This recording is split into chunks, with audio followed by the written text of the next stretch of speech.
that are taking place. Some Palestinians are being charged up to $2,000. I'm not going to South Africa for the G20 because I think their policies on the extermination of people are unacceptable. So I'm not going. So I won't refer to anything having to do with South Africa. South Africa has behaved extremely badly. But to pursue the agenda of white supremacy. You think Trump is pursuing a white supremacist agenda? Yes, I think so.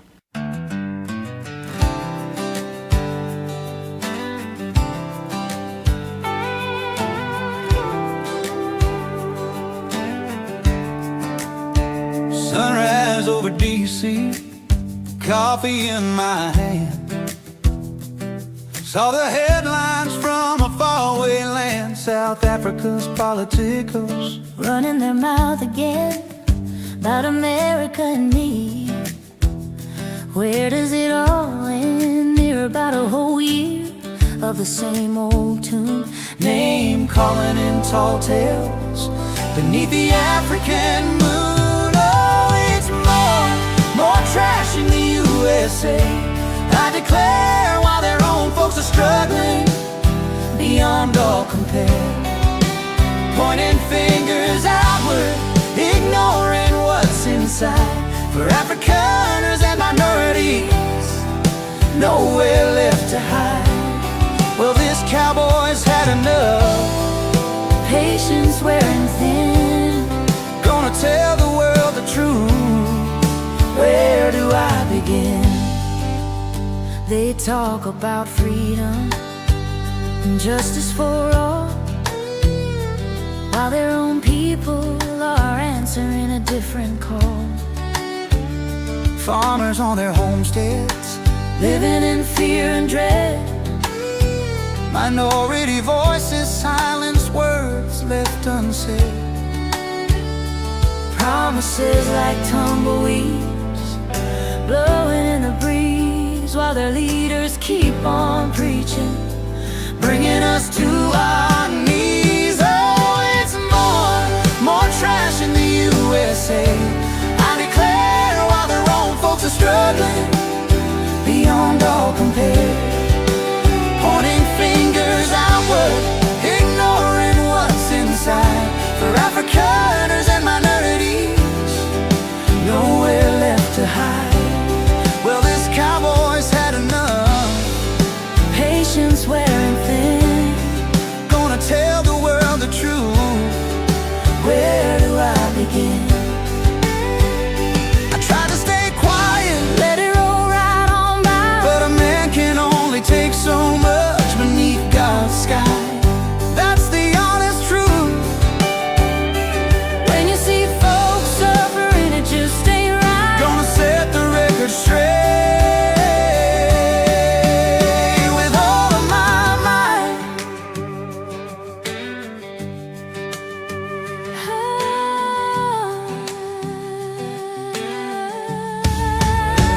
Oh, it's more trash in the USA. I declare, while their own folks are struggling beyond all compare, pointing fingers outward, ignoring what's inside. For Afrikaners and minorities, nowhere left to hide. Well, this cowboy's had enough, Patience wearing thin. gonna tell the world the truth.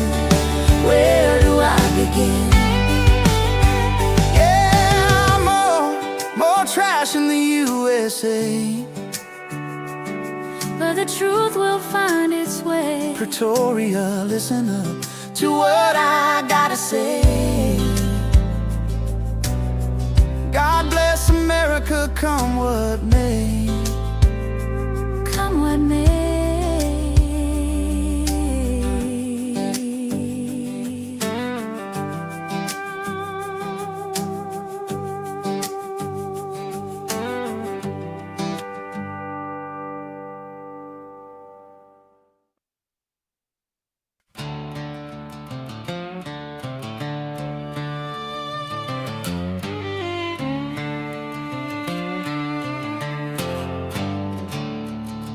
Oh my, did you hear the thunder roll?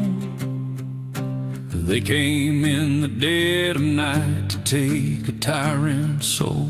Oh, Nicolas Maduro, he was leaning on his pride, but there ain't no place in Caracas left for him to hide. The special forces landed in that rum banana state, where a once great nation crumbled neath the heavy hand of hate.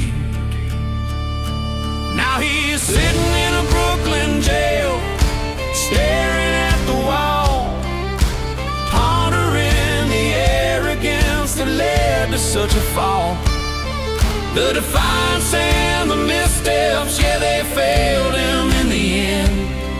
Now the whispers cross the ocean, blowing on a southern wind. Is Cyril next? Is the hammer gonna fall? Is there a name upon the ledger written on the wall?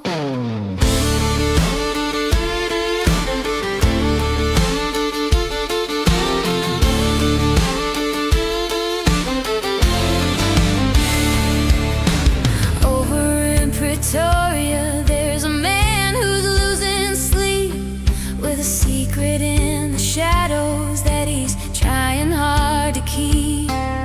Cyril Ramaphosa nibbling at his silver nails, watching as the Maduro ship lowers down its sails.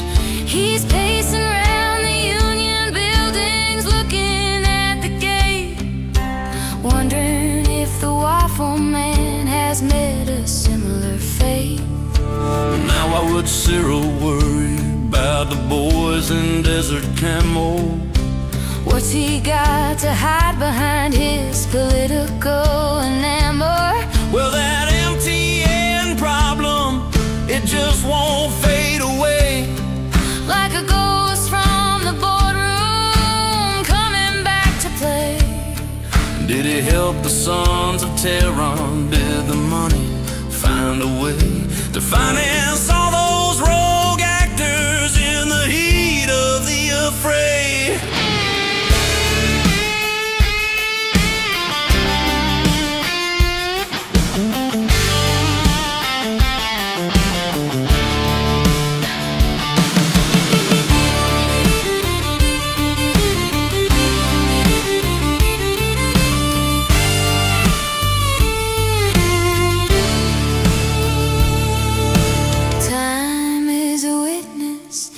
The clock is ticking loud.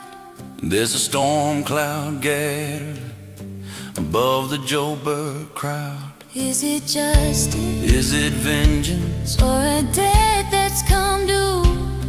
When the Secretary of War is the only one who knew.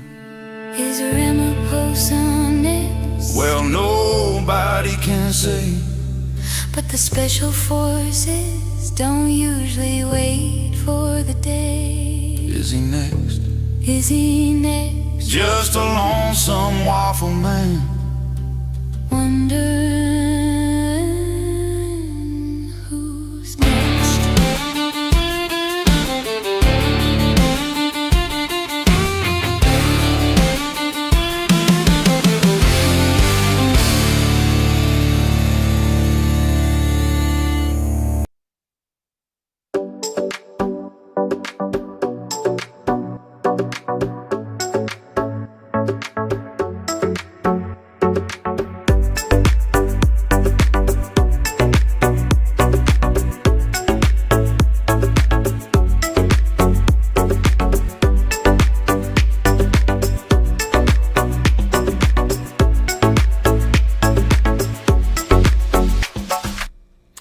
Sunday night, January 4th, 2026. It's already been quite the consequential year, and we're just 4 days into it. What an amazing, eventful year so far. Days into it. There we go. All right. Sounds is good.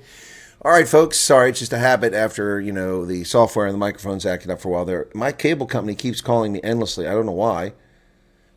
They've called me 3 times today, and it'd be nice if they'd called me on a Sunday. I mean, what the hell? I mean, it's not business hours. Anyway. All right, a little busy today with the Stoltz family, so I missed out on those calls, and that's fine with me. They can call me back tomorrow. But they called me at 8:15 this evening. That's a bit late. Not sure why they're doing that. Anime says, can't sleep up all night designing a website. Cool. For the last video, Stoltz family. Yeah, I didn't even get to watch all that. I was trying to watch a little bit of it earlier, so let me take a look and see that video. So welcome back to everybody. So it's been interesting. Before we get to that, I want to, what the heck am I doing here? I want to go to studio. There we go. Okay, all right. We broke 120,000 subscribers, by the way, folks. That was pretty cool. Yeah, the interview with them, there's only a few hundred people seeing it because I guess not many people. So what's it? Oh, about 1,000, I guess. Okay, 9. Let's see. 1,200 have seen it. Okay, people watching it now. Okay, let me see if I can go catch that real quick. Picks up where I left off at.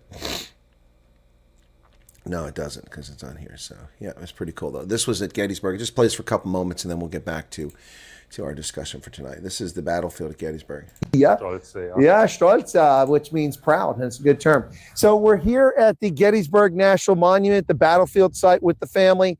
It's a little chilly, isn't it, guys? A wee bit, just Ella, are you cold? Are you even in there? I can't even see you. She's got a gaiter cover your face. Now you're really going to think the child is AI. But we're here. So, Vea, what did you like about the battlefield? Was it interesting? Yes.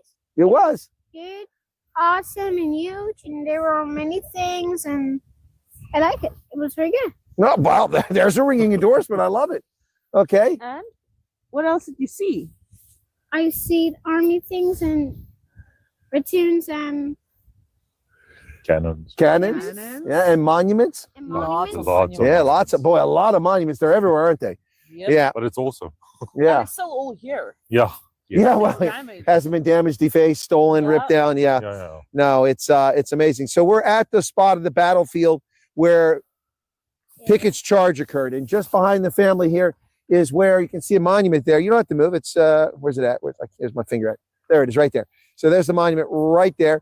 Come on back in the picture. That's the high water mark. This is where the Pickett's charge, 15,000 Confederate troops came across that field in 42-degree temperatures, wearing woolen suits, some of them without shoes, carrying their muskets, charging across this field while artillery exploded all around them and bullets whizzed past them. It took insanity or courage beyond belief to do that, only to reach this point in the center of the Union Army, which stretched that way into Gettysburg and this way behind me back to Little Round Top and Round Top, the center of the Union Army. And General Meade's headquarters was about 100 meters that way. So they found the right spot, but That is the interview that Anime was talking about there. So there you go. Okay, cool. Yeah, we finally hit 120,000 subscribers. Man. We were at 100,000 on June 4th. It took till January 4th to get 20 more thousand subscribers. So that's July, August, September, October, November, December, January. 7 months to gain 20,000 subscribers. But to be fair, it took 4.5 years to get to 20,000 to begin with. 4.5 years to get 20,000. There must be some magic with 4.5 years to get 20,000. And then from January until June, it took 6 months to gain 100 or 80,000 more, and then another 7 months to gain 20,000 more. Oof, difficult stuff. And the viewership has dropped off this evening quite a bit, even though I still got a video that's performing very well. Anyway, so, yep. Oh, we're off to a very bad start, right? I wasn't even looking at revenue-wise, but yeah, revenue has declined every day this month. Well, that's a bummer. Must be because viewership was down. But we got a good video that's out there now that's about 70,000, I think it is, yeah. The Ramaphosa one, that one's at 71,000. It's slowing down now. But 119 subscribers from that, so thank you for that, those who become a subscriber. Because of Unraveling the Truth, the one I did at 4 o'clock this previous morning, I'm kind of knackered because I didn't get sleep. That one is, it's slowed down quite a bit. Got to 23,900. I'd hope they'd gotten a lot bigger.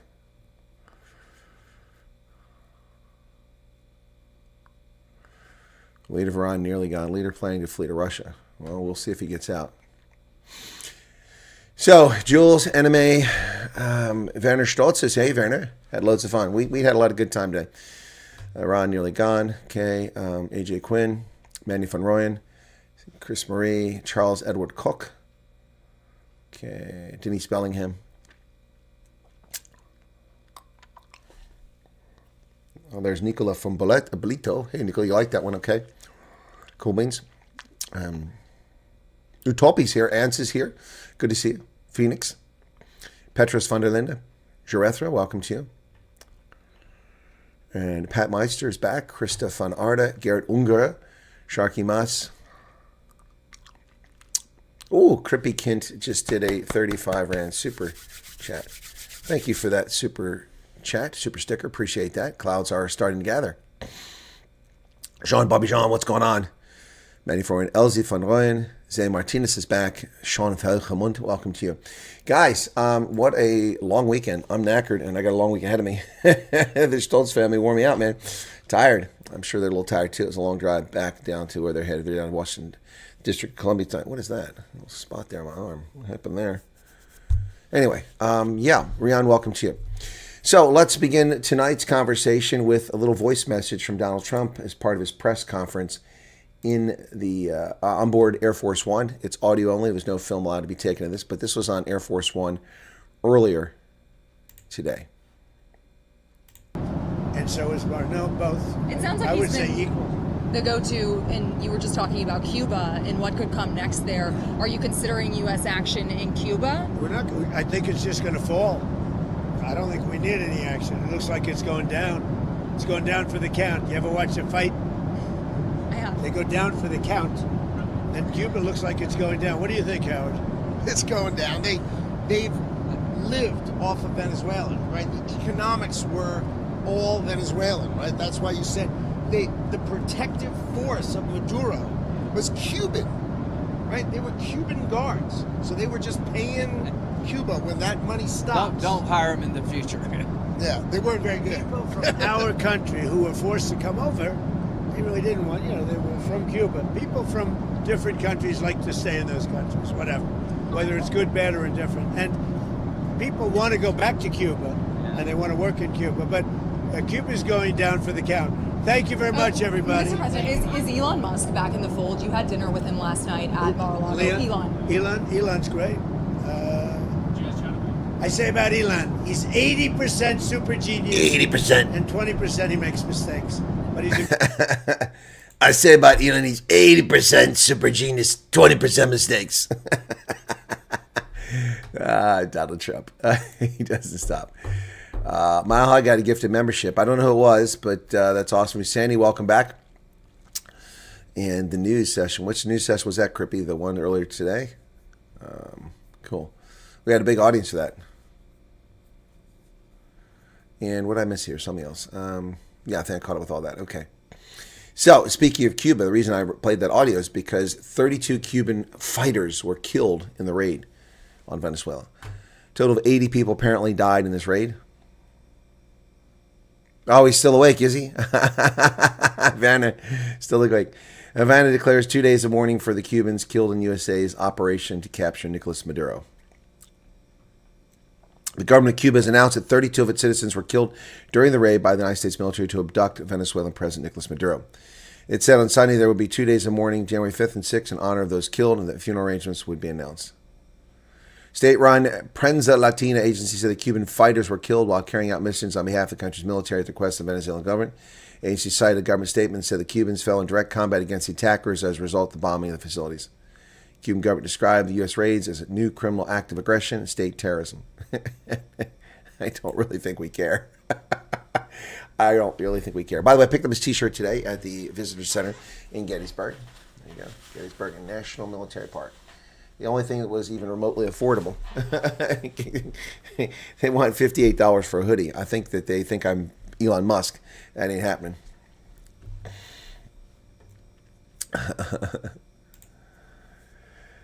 Well, folks, reports about the U.S. raid have got the Chinese communists quaking in their boots, pissing in their rice. As news of Maduro's capture spreads, people say the episode has intensified debate over authoritarian rule and China's own political future. Yes. News of the U.S. raid and capture of Venezuelan President Nicolas Maduro has been allowed to circulate widely in China, triggering intense discussion and emotional reactions among Chinese netizens. According to interviews conducted by the Epoch Times, it was generally shocking. A Chinese legal professional identified only by the pseudonym Yang Min because of safety. Online posts said Maduro was captured in just over an hour. To me, that shows the Trump administration's execution capability. Once it locks on a target, it acts decisively.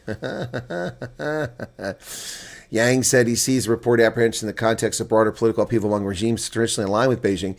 He pointed to a recent instability in countries he described as longtime Chinese communist partners, including developments in Iran and Nepal. These are all CCP's old friends. Seeing them fall one by one is good news. Yep. Wow. An ordinary citizen in China who goes by the pseudonym Li Hao for safety reasons described Maduro's capture as great news. Venezuela has been liberated. When will it be China's turn? People are growing impatient. Chinese Communist Party is committed to so many injustices that will ultimately bring about its own downfall. Public anger is widespread, and ordinary people can no longer support the country's top leader. We weren't even discussing the potential fall of the Chi-Coms. Now Chinese citizens are talking about the potential fall of Chinese Communist government. Woo! Like a Donkey Kong. Oh my goodness, folks. Can you believe it? Can you believe it? Wow, now we're talking about the flight of the Ayatollah to Russia. Potentially, we're talking about the downfall of that government, the downfall of the Chinese Communist government. That would be earth-shattering if the Chi-Coms were ousted. Start hearing of denials due to not all information being disclosed or the people were not honest.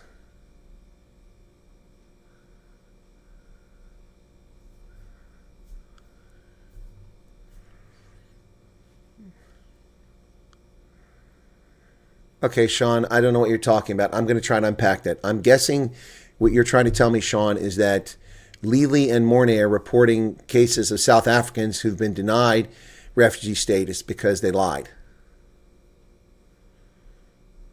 Now, what I find interesting is the South Africans are talking to them and not to me. I have no evidence of that. I have no reason to doubt either one of them, but I find it fascinating that they're not talking to me. Particularly since neither Lili nor Mornay have any connection or link into the U.S. government that could potentially find out what's going on or help them.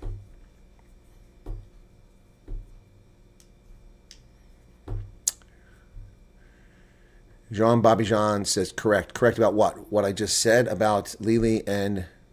Oh, that's correct, Sean. I have no such information. I have one person who wrote to me and said they failed a security background check. That's it. That's all I have.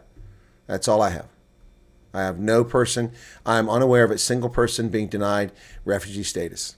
I've never claimed that isn't the case, but I don't know of anyone. No one has come to me and said so. I would protect their identity, but no one has come to me and said so. So I can't report that as fact.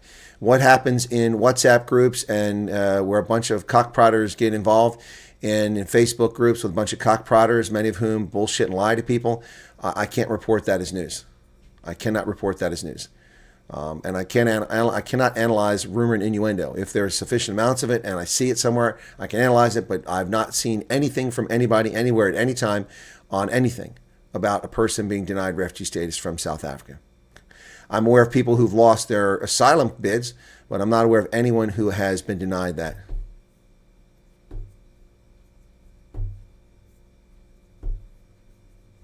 The denied case rumor is 3 months already. Apparently people were denied at their interview just after it, and now others received the result. Okay, I don't know what that means. If I understand that, Anime, I'm trying to solve this. What you're trying to say is that the rumor is 3 months ago because somebody must have been interviewed 3 months ago and they were told at the interview they were going to be denied, and now they received a letter 3 months after the fact. Is that what you're saying? Sandy, the chances of government shutdown in January are very strong. I'd say 70-30 chances they'll be shut down at the moment. A lot could change the first week of January, but the Democrats are busy trying to pass a War Powers resolution to unconstitutionally usurp power from the President of the United States. The War Powers Act is a piece of unconstitutional legislation which should be thrown out by the Supreme Court if somebody would challenge it. The Congress does not have the right to supersede the President's authority to defend the nation. All right, so...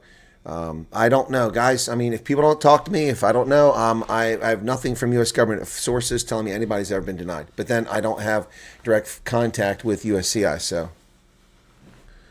leave it up to Lili to share it with you. She has not shared anything with me regarding that. Never. When I brought that topic up recently, as I recall, she said she didn't know. Phoenix, that's true. Well, not just if you don't lie, but if you didn't do anything wrong. There are people who did things wrong during the apartheid era. There are also people who committed crimes in South Africa, heinous crimes since then, who are trying to get a refugee program. You will be denied. You will be denied. That's been clear from the beginning. Yep. Someone lied about the criminal record. And what did I say? See, you know what? I have zero empathy for those people. Zero empathy. Because what have I told people from the outset? Just tell the truth. Just tell the truth. Just tell the truth. And if they ignored me and didn't watch my program and committed another crime by lying and trying to defraud, because that's a crime. Lying to the investigators is a crime. You've committed a U.S. crime now, so you'll never get an American. It doesn't matter if they're shooting at you and pillaging your home. The U.S. is going to turn a blind eye to that. They're not going to take you.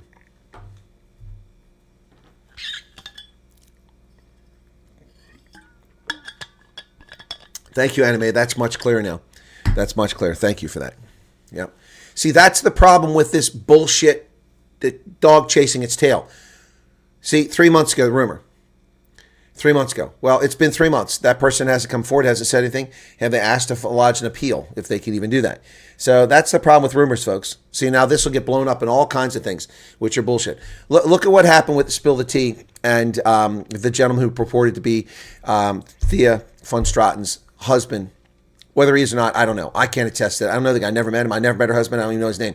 So I'm not saying he is or isn't. But that guy claimed he was her husband, did a non-video interview with Spill the Tea, and claimed that he did not know that she even left the country and had arrived in America. He didn't even know she was going to America as a refugee until he saw in the news that she landed in America. And I can tell you that that's total bullshit. Easily provable. If people want the truth, if Spill the Tea wanted the truth, they could have known that. They could have contacted me. They're busy disparaging me, committing criminal injury and slandering me all the time. All they had to do was contact me and say, hey, what's the story on this? Do you know anything about it? And I would have told them the story. I also reported my newspapers. And then they could have questioned the guy if it was a genuine interview instead of just a hit job, smear job, and a lie and propaganda. But see, I don't chase my tail. I'm not like Briefly and Spill the Tea and Cockprot24 and IOL. All of them. I don't chase my tail. It doesn't mean I don't get things right. People lie and mislead you, and you've got to be careful about that. But I can't chase this rumor down. I can't chase rumor down. Where are you getting? Okay, see, this is the problem. This is not a refugee chat, but it is the night owl, so we can talk about it. But saying refugee program getting upgrade. Where are you getting this from? See, where there is no upgrade, there is no change, there's no special program, there's no change to anything. Other than the South African government is this close to meeting Delta Force and SEAL Team 6. That's the only change. That's the only change.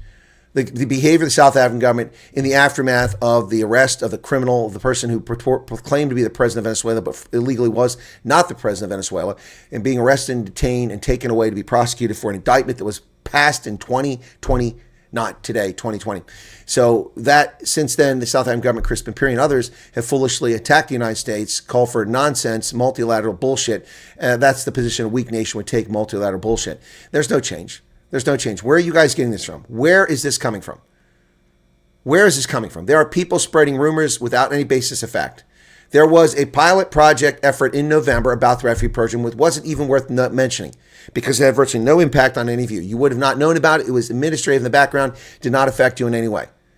So where is this coming from? Where is this coming from? No one's telling me where it came from. So you guys bring things in here and you throw this out here, and I know you're asking the question because someone has told you it's true. All right, I don't want to argue with other content creators, but we don't play rumor, innuendo, and pin the tail on the ass here. We don't do that here. We run truth down. It doesn't mean we don't get punked occasionally. I can't remember the last time I got punked, but it happens.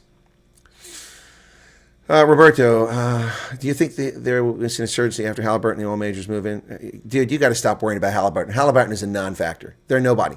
It is a company that was run by a moron, Dick Cheney, who nearly bankrupted because of his stupid decision to buy a company that had billions of dollars in asbestos liability.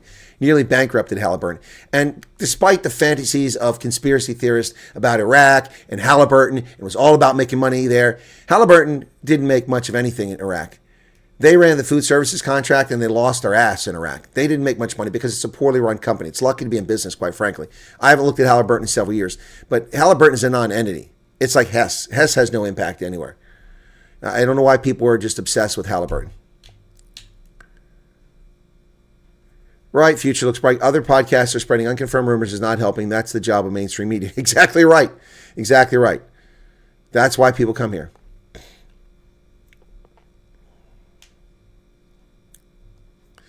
Well, Ren, it was extradited by Department of Justice. He flew on a Department of Justice plane. There were DOJ attorneys and federal agents present when he was grabbed, and they flew with him to the carrier and then to the location where they're getting, and then they got on a Department of Justice plane and flew out, probably from Cuba or from Puerto Rico would be my guess. But he flew into the United States on a Department of Justice plane, not a military plane.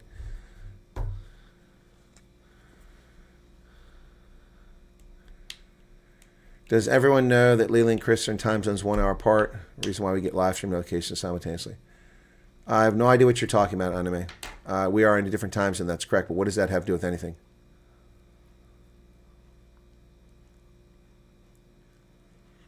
You shouldn't be getting... Dennis Butler starting a new company today, wishing everyone a great day. Well, congratulations, Dennis, in South Africa. Wow. Yeah, no one gets told at the interview if you're approved or denied. That sounds like nonsense, right? See, that's what I thought. Yeah. No, I mean, you know, even if you walked in, see, that's the problem. See, that's why this is all bullshit. Okay, people that don't understand things. Thank you, Hasiki, for pointing out. I didn't even get that far. So this isn't how things work. You don't walk into an interview and they go, well, you know, did you murder somebody in 1989 in Khayelitsha? Did you do that? No, I don't know anything about that. Of course, the adjudicator or the investigator knows the person's lying. You don't go, well, you know what? We know you're lying. You're disapproved. Okay, what part of me telling my audience, which apparently there's new people here, but what part of me telling my audience that your case goes to an adjudicator, someone who reviews all of the information, the pertinent information is relevant. Like I said, people said, yeah, but I smoked pot when I was 17. Well, we got a lot of people who smoked pot and came in the military when they were 17. It doesn't show a pattern of misbehavior. It was a youthful indiscretion. Murdering somebody is not a youthful indiscretion. All right? But it has to be proven, or it has to be beyond reasonable doubt by the adjudicator. You could have been accused of murder and never did it. You could even been convicted. Like I said to a couple of people approached me, said that the government of South Africa convicted them and imprisoned them for treason. They didn't have money for lawyers, and they were told that they were going to, be in jail forever for other charges, and they agreed to this charge. That doesn't mean you committed treason. The fact that a government that is a government responsible for creating refugees in its own country has convicted a person of treason doesn't mean they committed a crime. Your adjudication does not take place on the spot. It does not, even if you showed up a refugee processing center and started a fight and trashed the printers and assaulted one of our agents, the odds are you're going to be denied, but you're not denied on the spot. See, that's the bullshit with this stuff. People don't know what they're talking about. They're talking out their ass. And people that don't know anything about how this process works, about clearances work, how criminal investigations work. See, guys, you're look, I'm not going to get a big head here, but you're very lucky. I've done all of this, been involved in all this at all these different levels. So I know how this crap works. These other people don't know. They don't know what they don't know. So when they hear something, it sounds plausible, they just run with it. When I hear something that's plausible, I investigate further. I've missed breaking several stories because I refuse to run a story, including a video short I did recently. I'm refusing to run a story on that. And if developments come out about it later on, you'll understand what I'm talking about. And it cost me hundreds of thousands of views. But I'm not here for the views. I'm here for the truth.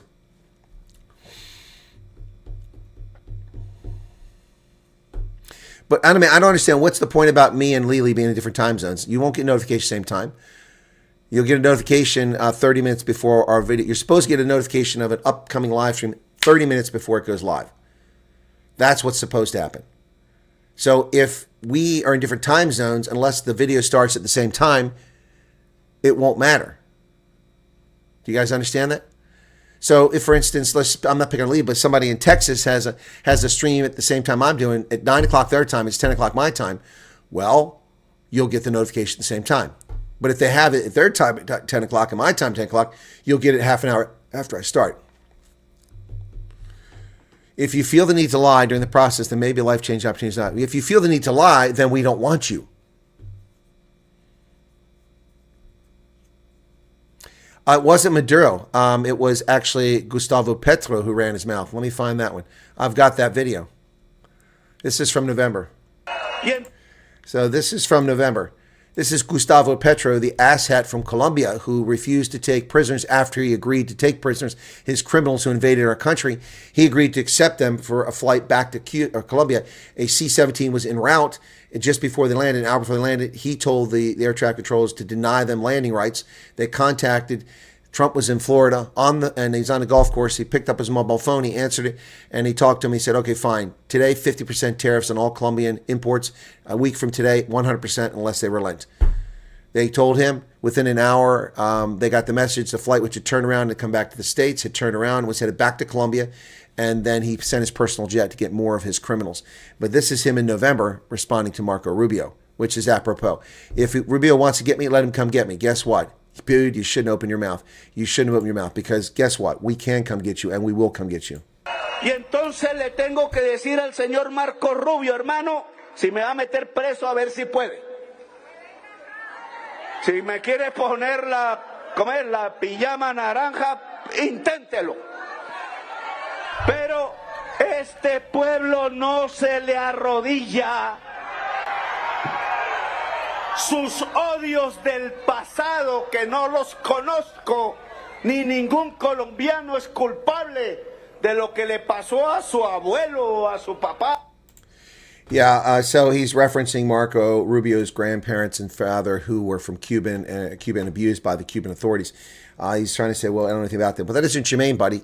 Marco Rubio is not a Cuban. He's an American. He's the Secretary of State, and he'll put a hurt on you. So, Gustavo Petro, you've gone very quiet in the aftermath of this. You better stay quiet. Who's next? Tehran? Victoria?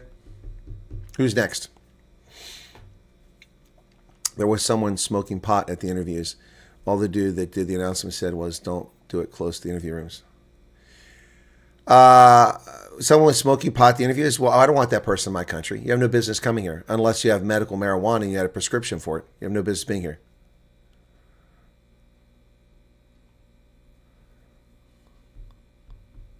Lily has a 7 p.m. South Africa time session, which many didn't understand why the overlap. The overlap with your news is because she's 1 hour behind. Oh, gotcha. But there's no overlap. That she starts an hour after me. Oh, gotcha. Yeah, no. Okay, yeah. So she set her stream. She probably did that out of courtesy to me. I would guess. She probably tried to find a time that was open, and 7 is open right now amongst South African content creators. Or no, it isn't. I'm sorry. Ronaldo's at 7, so she's competing with Ronaldo. So, yeah. So that's okay. So 7 o'clock for her is going to be 10 o'clock in the morning. No, wait, no. No, that isn't right. Yeah, no, wait. Okay, so 7 o'clock for me is going to be noon, so it'll be 11 a.m. for her. So she does her show at 11 a.m. I do mine 11 a.m., but I'm an hour ahead of her. So my show runs over an hour, and that's why there's an overlap. Okay, that's what you're trying to explain. All right, it took a long time to get where we're going, but that was the path we were headed on. Shared that with our interviewer. Smoked pot when I was a teenager and saw my ass on my bicycle. Not since then. Lady had a good chuckle and moved on. Exactly. She said they went in November for interviews and received denial in my case app from RC with explanation about denial. Well, that's very possible, Philip Holtz. What you just stated is very possible. Absolutely right. Very possible. But I have not heard from anybody claiming they've been denied. I've heard from one person saying that their security checks were a failure. If your security checks are a failure and you don't know why, then there's something that isn't right. Let's see if the Cuban, Colombian, and Iranian dominoes will fall by themselves. I think the Iranian domino may fall by itself. Cuban, I don't think so. Colombian, I don't think so. Latino cokehead dictator. You're right about that, man. Alles klar, Herr Kommissar. If you haven't heard about anyone running their mouth about Maduro, then it's probably because they're all busy organizing travel to Russia. Hello? Yes. Global travel agency, please. Yes. My name is Gustavo Petro. Yes, Gustavo Petro. I would like a direct flight to Moscow as soon as possible. No direct flights, no. Okay, so from Bogota, where can I fly? Miami? No, I do not want to fly to Miami. No, Miami, that's not. Can we go somewhere else? Okay, from Bogota to Toronto. Okay, yeah, that sounds good. Bogota to Toronto, Toronto to St. Petersburg. Okay, and how much is that? It's okay, I have lots of money. Haha, yes.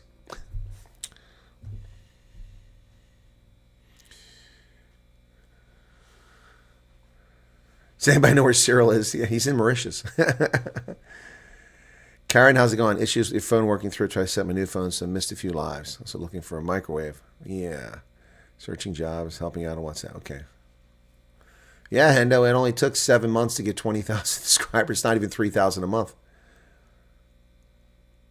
Oh, I didn't see that one. I'm sorry, Light Rain. I didn't see that. I thought you were talking about the one. Okay, I stand correct on that.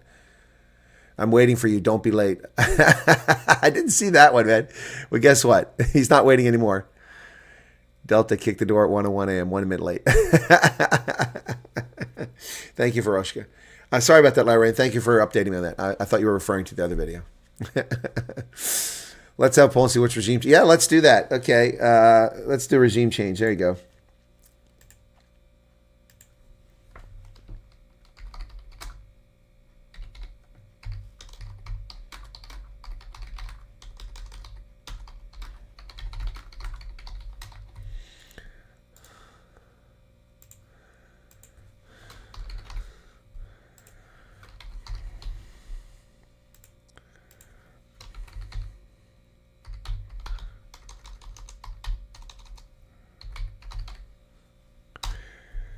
All right, there you go. There's your poll. He's shopping for new underwear. Cyril's shopping for new underwear. That's funny. By the way, my right eye is really bothering me, guys. That's why I'm wearing reading glasses tonight. Right eye is really, really bothering me. It's not, something's wrong. It's cloudy for some reason, so that's why I'm wearing reading glasses. Thank you, Veroshka, for the 120,000. Gosh, I hope we get to the next 100,000 a lot quicker than it took to get 20,000 here. Wow. Colonel has been all over the issue with regard to the refugee program. You still got to do your homework and be prepared to not rely on rumors. Yep, Roberto.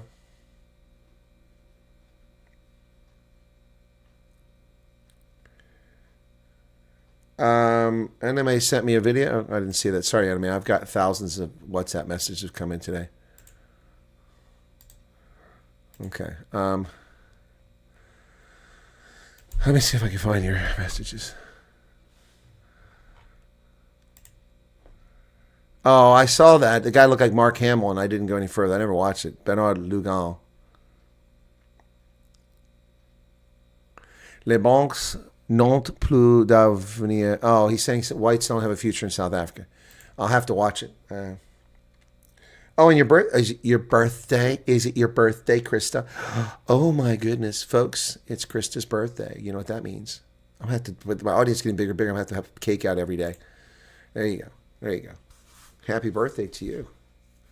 How old are you? 19? Happy birthday. Rubio is saying the EU don't have a say in how the US project themselves. Yeah, he's right. The EU doesn't have any say. I'm loving the realism in our foreign policy. It is a fresh change. It is this stupid engagement and enlargement garbage of Bill Clinton back in the 1990s, which led us on 30 years of wayward foreign policy that was unclear. Power respects power.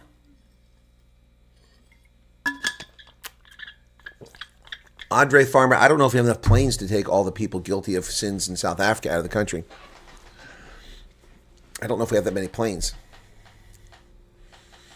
Fred Baranga is super excited about the program moving forward after the festive season. Well, the festive season break is over tonight. Tomorrow's a new day. And guess what? Pretty soon, you'll be hearing South Africans at OR Tambo and at Cape Town National going, well, I'm leaving on a jet plane. I don't know when I'll be back again. Leaving on a jet plane. Yes, there is a possibility, Xavier, that Iran will collapse itself. Yep. Whoa, they took off their burkas in open defiance. That's what. Myra Prinsloo, what's up? All right, we've kept that cake up a long time. Happy birthday. Cool beans. And you get a little treat for that, you know. You get a little treat for that just because it's your birthday. So we'll just share this with you too, okay? A fucking goat outside. It's just a goat. No, it's a fucking goat. Sorry, I still love that one. 48, wow. Wow, I wish I was 48 again. Cuba and Colombia threaten the U.S. military with action.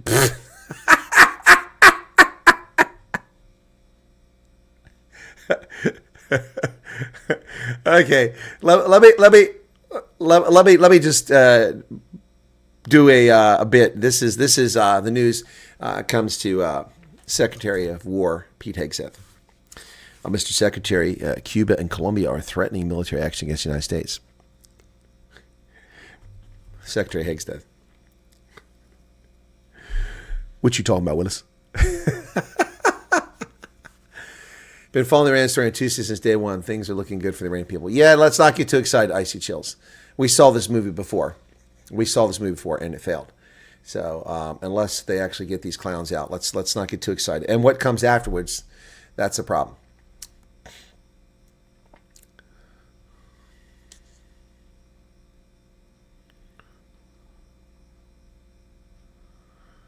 Trump will do what Netanyahu wants to do.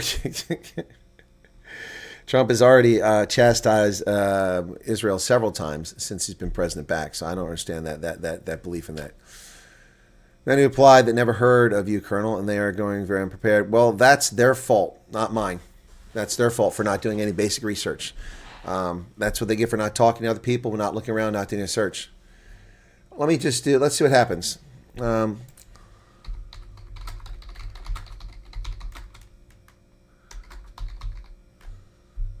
South African Refugee Program, USA.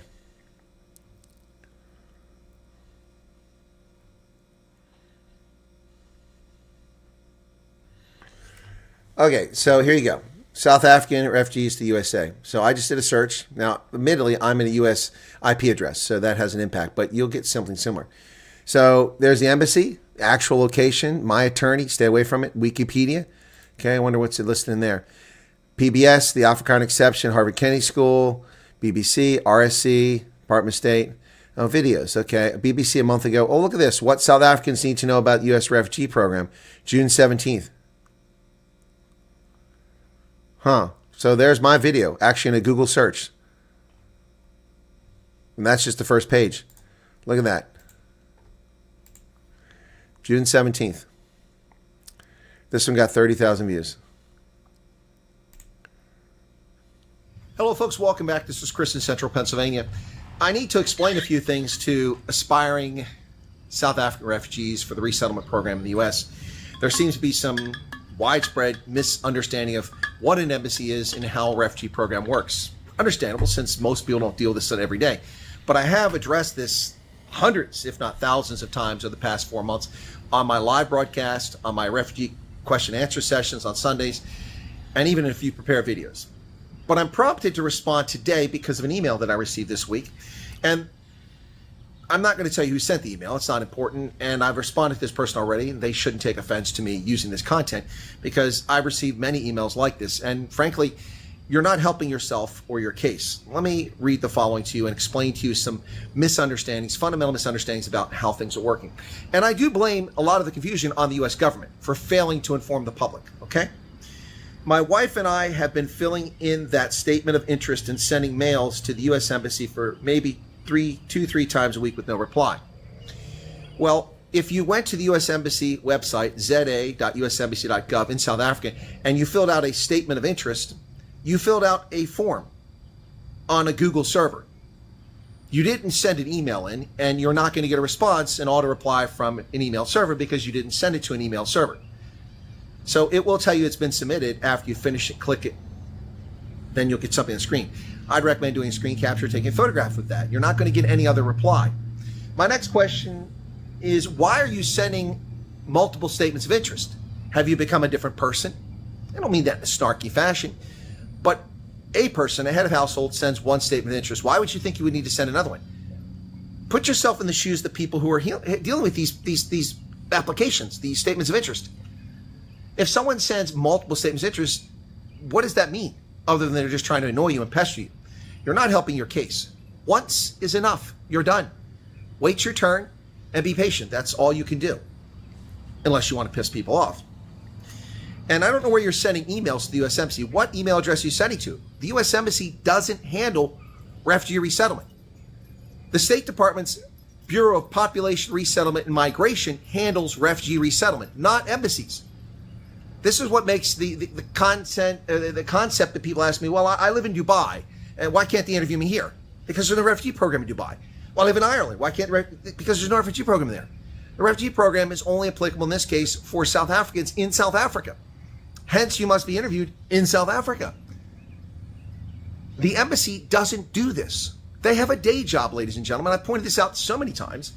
We don't put embassies in countries to take people out of them to bring them to America. That's not the purpose of an embassy. The embassy is there to represent our interest and act on behalf of the President of the United States. That's why the ambassador extraordinary and plenipotentiary, which is the role of an ambassador, he is the personal rep, or she is.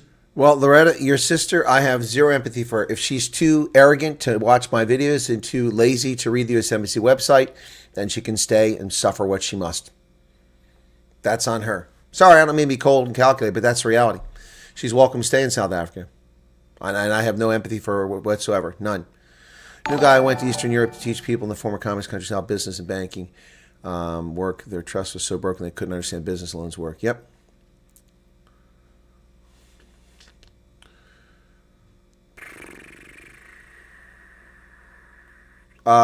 Sharon Ledwick, my birthday was on Christmas Day. Thank you for the belated greetings. How do we contact you? There's an email address the monitor has put up. It's also on the channel on the About tab. You click on that, it'll reveal the email. You might have to tell it that you're human and not a bot. Damn, my neck is really sore right here, back of my neck. Well, our Navy's in nearby waters. If they want to taste, we can give it to them. Says, yeah, that's right, Arhen.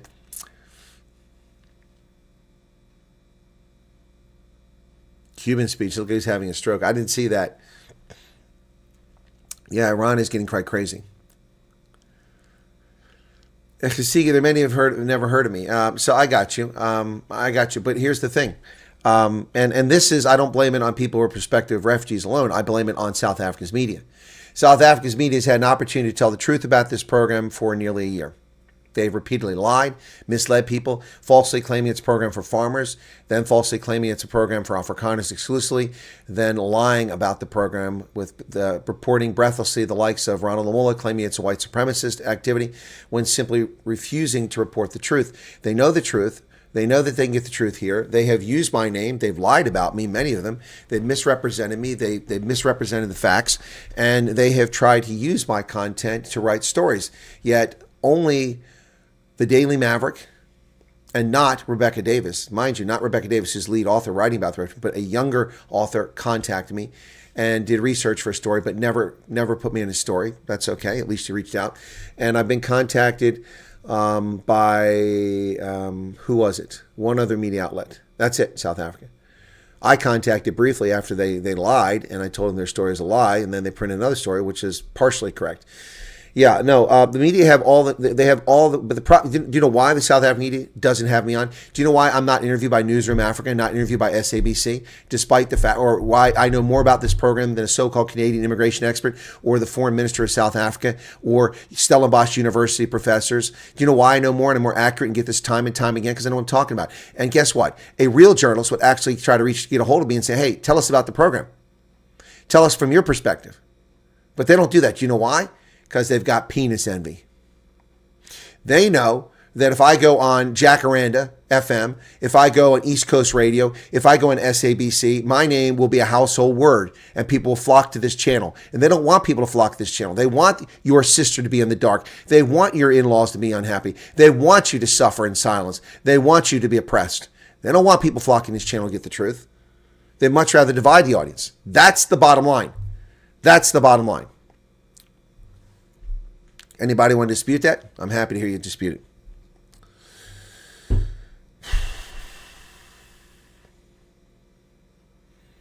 Cuba will be a mess. They won't even know how to survive after this. It's even worse than Eastern Europe's oppression was.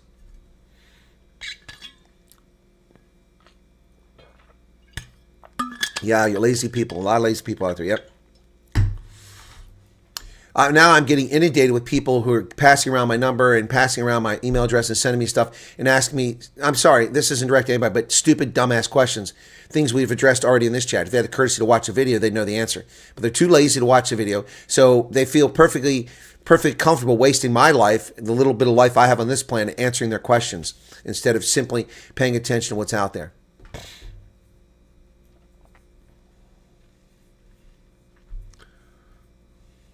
They couldn't believe people would give them money or that anyone would pay them back. Yep. Yeah, Light Rain, I got you. And there's my email address. Hendo put it up. Yeah, no, we had fun with the Stoltz family. It was anime. It was lovely. That's why we did 2 live streams with them. I've got some more video coverage coming up from the snow and also from today. So the truth is spreading, albeit slowly. More and more people are definitely talking about considering the program. Just my own experience over the holiday period. Well, are more and more people talking about me? I have done unbelievably intense work to help people on this issue, even though it's not what my channel's about. Well, Chugsy, I'm not at all surprised the government has to fetch me out of retirement. Here's another thing. So somebody tell me why people promise. Emily, the lady from Israel who talked about Ibrahim Rasul, and I asked her to come on my program. She's never gotten back with me. She offered to come on the program, then she never went. Let me just do a search. Emily Schrader. Yep. November 22nd, she responded. She said, I'd be happy to. I have some availability this coming weekend. I'm also available on WhatsApp. Yep. She gave me the number. I need to write to her on WhatsApp. Let me do that. So I'll do that right now. Okay. She never got back with me. But then again, maybe she just couldn't see it in the mail. Emily Schrader. So let me I can see something here.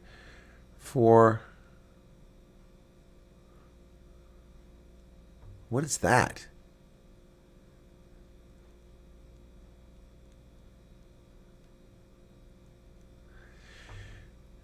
Oh, maybe that's Israel. Okay. Us. Okay. Hang on.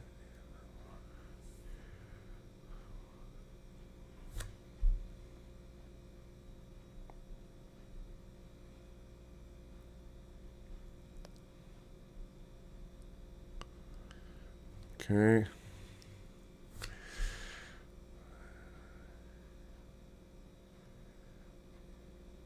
Okay.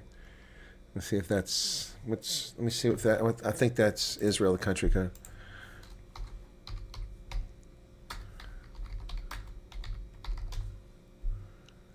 Yep, it's Israel. Okay. All right. So she gave me that number. So I never used that. So yeah, that was Emily Schrader. That was November 22nd. Here it is, January 4th. I haven't heard back from her. I wrote to her 3 times. It's not just that. I had Laura Logan, who I was introduced to her by Rob Hersoff months ago. Laura Logan, I wrote to her, and she said, yes, I'll have you on the program. But I can't do it. Can we do it in a few weeks? So I wrote back to her. She ignored me. She was traveling. And I wrote back to her. She wrote back to me. Next thing was months later. Then suddenly she's like, okay, tell me about yourself. I'm like, I'm sorry? Rob Hersoff told you about me? And she said, all he said was you're a colonel in South Africa. And I said, no, I'm not a colonel in South Africa. I'm a retired colonel in the U.S.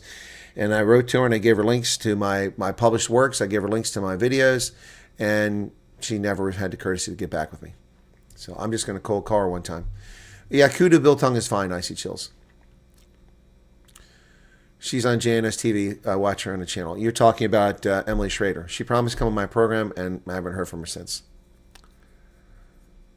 No, it's not at all. No, see, they don't want you. They don't. No, see, you don't understand, Sven Stalbard. The government doesn't want you removed from the economy. They want you to suffer persecution. As I was told by a South African refugee who went to the hospital and was suffering in pain immensely and was told, here's a Panado for a pain that should have been with controlled substance prescription, a Panado. And the refugee said, but that doesn't make, I'm still in pain. The response from the nurses at the hospital in South Africa is, this is a government hospital. Well, you need to know what real pain feels like in the townships. They're racist. It's racial revenge. Now, South Africans aren't like that, but these politicians are. Of course it's disrespectful to give my number. It's also disrespectful to call me. I had 3 people from South Africa call me today. Who has the... I don't call people, cold call people. I try to write to them first so to be less intrusive and not disrupt them. Yep. We found out about the program about 2 months ago. Well, Zay Martinez, I'm glad you found us here. Well, if you're colored in South Africa or Indian, I'm not surprised you didn't find out about the program because it's intentionally being hidden from you by the South African government. They are batshit scared to death that Indians and coloreds will also leave. They don't mind discriminating against you. They like to pretend that you're black, you qualify for BE, but we all know you don't. You don't. Go try to compete for a tender. You'll lose to a black competitor every time. Even if they don't have the workforce, the capital, the resources, you'll still lose the contract every single time. Go ahead, tell me I'm wrong. It's a colored person, tell me you had a different experience. Maybe one person did. Yeah. She was on Tulsi TV on Friday. See, that's the problem. I get that when people blow me off when I had 10,000 subscribers, but 120,000 subscribers, I'm top 1% of all YouTube channels. Let me take a look at that right now. See where I'm at. That can go up and down because other channels can grow faster, but let's see.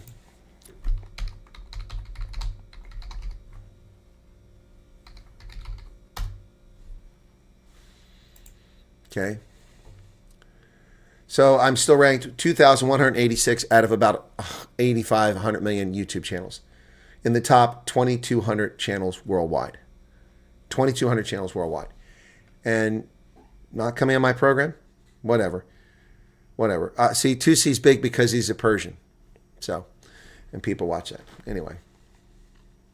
Whatever. Look, I mean, I can't make these people come to my program. They want to come to my program, they come to my program. They don't want to come to my program, they don't come to my program. But it's very disturbing. To his credit, Dr. Victor Davis Hanson came on my program years ago when I had just a few thousand subscribers, and he came on again. I've had him on 3 times, but he's going through a health issue right now and not doing any public appearances, but he will come back on the program at some point. So, by the way, I asked that kid, Daniel Martin, who was a Venezuelan who had to escape Venezuela, came over here. And I asked him, I sent him a message earlier. Let me tell you what I sent him. So hang on a second here. Daniel DiMartino, Daniel DiMartino said, congratulations, very happy for you and for Venezuela. Would you be interested in coming on my program again? By the way, Happy New Year. My channel now has over 120,000 viewers. Yeah, and he was on my channel when I had like 7,000 viewers. We had him on during lockdown.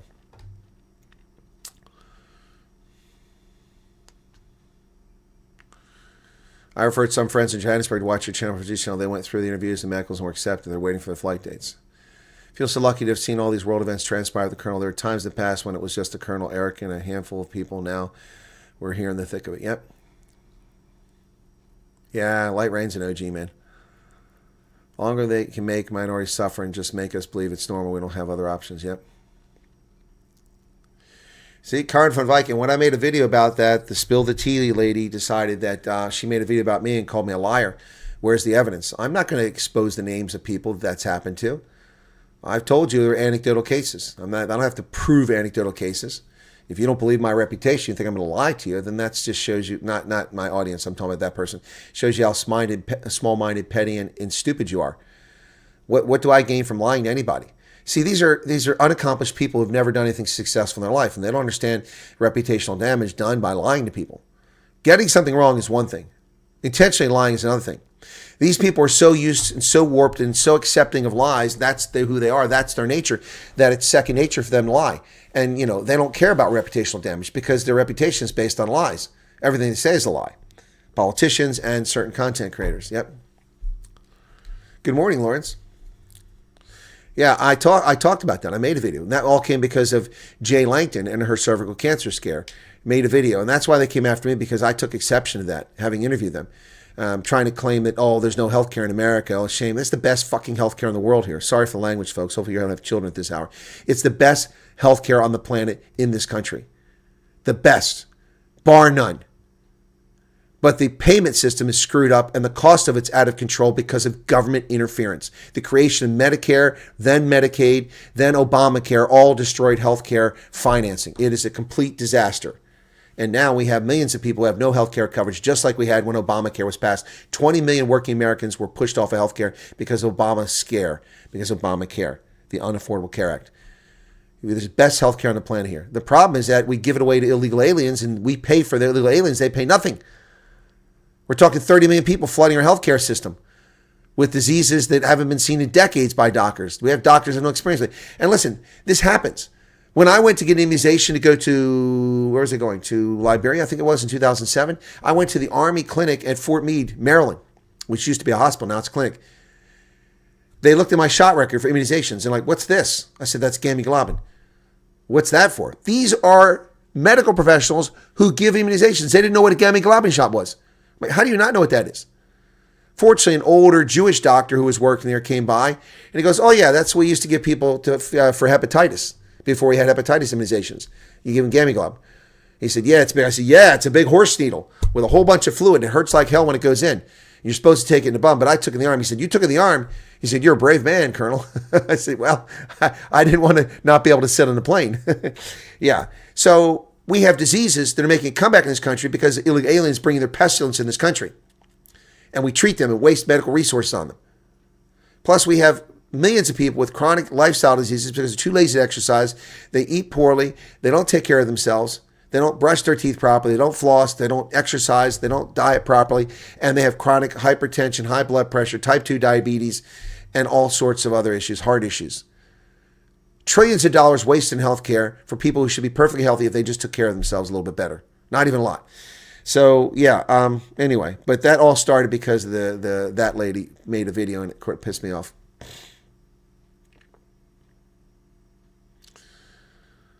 MTN video already has 70,000. Not bad for 24 hours. Not bad. Future looks bright, but it's died off, so it's not going to go much higher. It's got to get to, unless it somehow carries, and this might be an exception to it, unless it carries on through the week and gets a bump because people start sharing it. Let's say if Ernst Roots were to retweet it, or Kali Quill were to retweet it, or one of the South African newspapers was report on it, even if it was reported badly, that would give it a bump and it would continue. And then the momentum would continue building and it would wind up being 150, 200,000 views. But I haven't seen a video like that in ages. Chief Wetu, are you trans waifu? Is that who you are?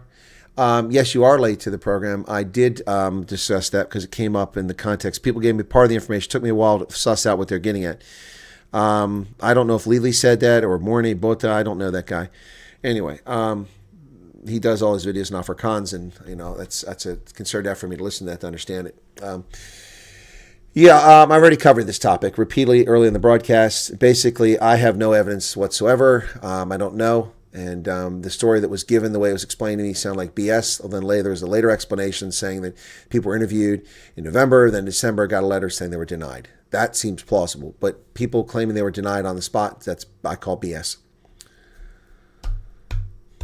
But I haven't talked to Lily. No one's talked to me. No one's told me about this. Not much I can do about it. Yeah, paracetamol. Yeah, exactly. Well, that's what Panado is paracetamol. Exactly, Gary. We didn't get rid of it, Gary, because we let all these Russians come in after the Cold War ended. Tens, hundreds of thousands of Russians flooded America, many of them from prisons where they had extreme multi-drug resistant tuberculosis, and they brought that crap in. So we have tuberculosis in Baltimore and a couple other places. But it's not endemic. It's people who brought it here. Big difference in blatant medical negligence and racially targeted medical negligence. Exactly. Yep.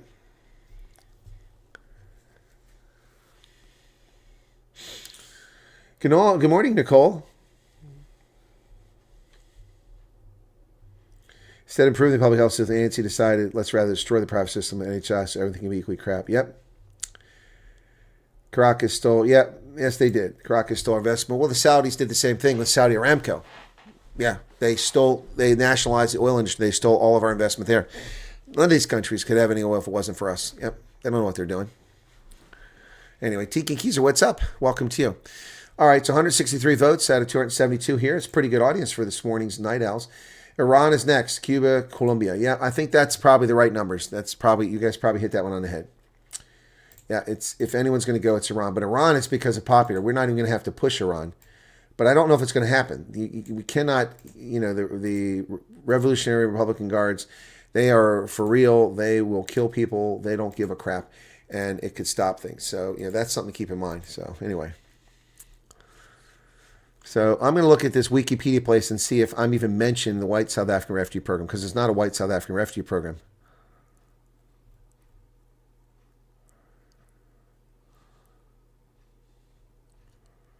No.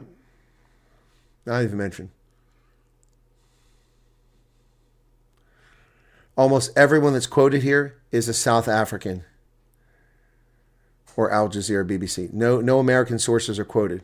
Not that they would make any difference. Wow. Yeah, where are you guys getting this story that Khamenei's headed to Russia? I don't doubt it, but I have not seen anything. Well, it's trending right now, that's for sure. He says he will not yield to U.S.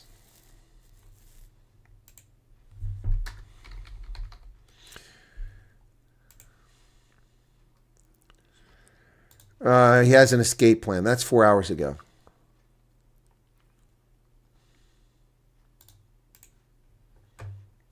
Well, that doesn't mean he's left.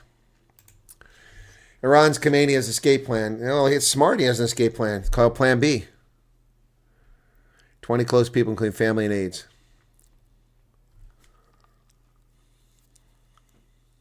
This is from a British report.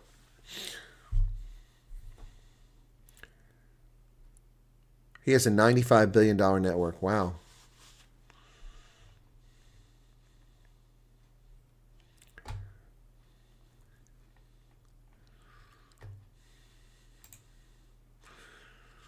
Israel plans to flee to Moscow.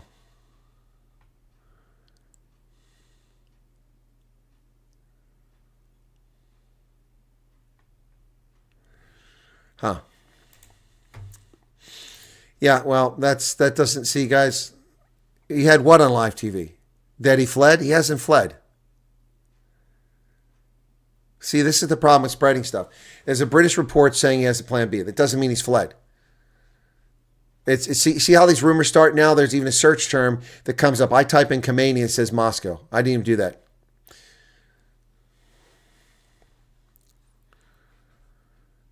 Exactly. There were rumors the vice president of Venezuela fled to Russia, but she didn't. And in the chat, people were arguing, not arguing, but were contradicting me, saying that she had. I said no. So no, she hasn't fled. She's in U.S. custody. I have no reason to doubt the U.S. government. Why would they lie that they have her? How foolish would they look when they claim, unless someone pretended to be her? She was a body double. They claim to have her, and they have her in custody, and she appeared in court. And people are saying she's in Russia. Stop living off rumors, people. And if 2CTV is telling you that Khamenei's in Iran, show me the footage of him landing there. And I'm trying to disparage 2CTV, but this is the problem with people who just make shit up. Just making stuff up.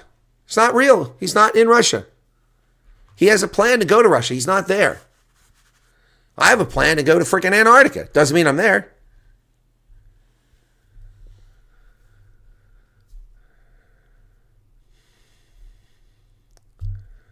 I don't understand, Ron, what you're saying. You see them first post in similar channels.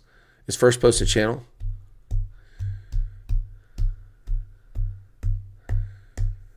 Yeah, Anime, the problem with Wikipedia is it's run by leftists. Jimmy Whale started the project, was a noble project.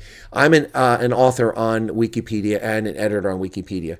And I've done many, many articles. And I've had people come in and correct my information, only for me to have to go back and fix it because I was there. I'm the one that made the decision when it came to rebuilding our voice Liberia, not the people who corrected it. Overslept first time, didn't sleep previous night, was listening to your program. Yes, news had major thunderstorms. Sorry to hear that you had thunderstorms, Paul. Welcome back. They kicked hospitalized TB patients out and sent them home during lockdown to open up beds. Now they're bemoaning the TB epidemic. Yep. Monkeypox. Oh, jeez. Okay, Varushka, have a good day. Be careful going to work. Exactly. Mainstream media and some content creators are seeing a golden opportunity to hit all their KPIs for the month by jumping on rumors. 100% their future looks bright. Yep, 100%. You are right. That's exactly what they're going to do. Yep. Key performance indicators are what they're going after. Oh, I don't know what that is, First Post Africa.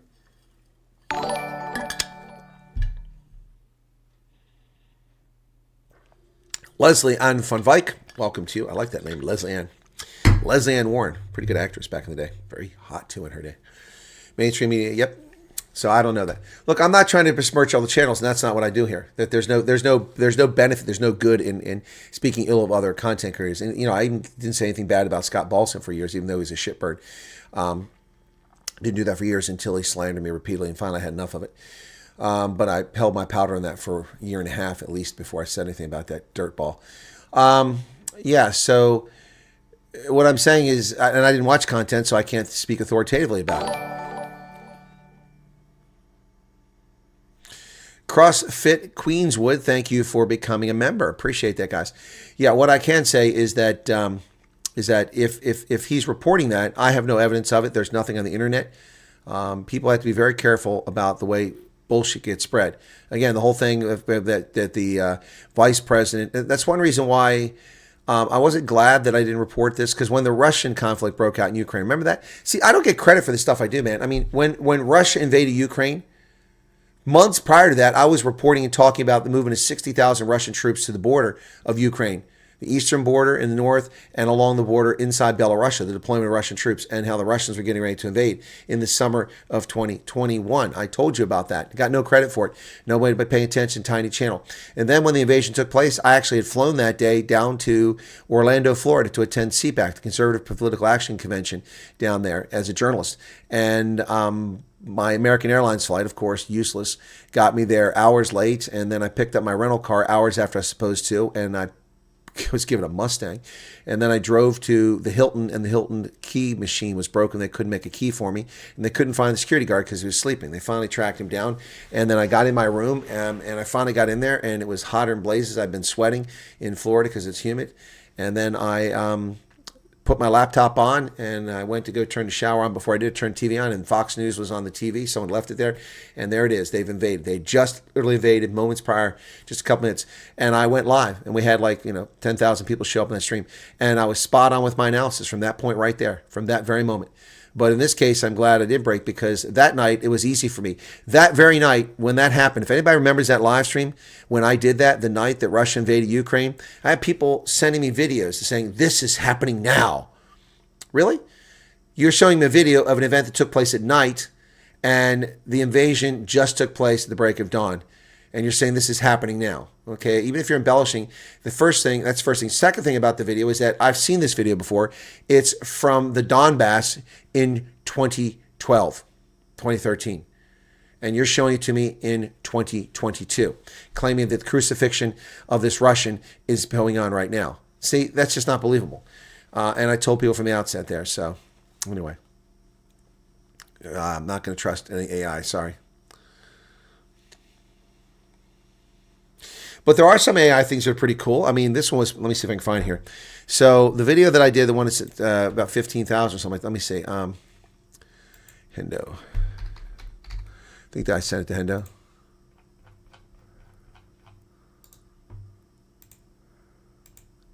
Yeah, Hendo said, finally 120,000. All the censorship of YouTube, his channel should have had 1 million subscribers. Well, I agree with you. Thank you, Hendo. Maybe I sent it to the mods. EFF condemns U.S. attacks in Israel. We don't really care. EFF better shut their mouth. Their leader threatened the life of President Trump and probably has an arrest warrant against him, so he ought to keep his cake hole shut. Mods. I think that's where it was at. Maybe that's where I put it.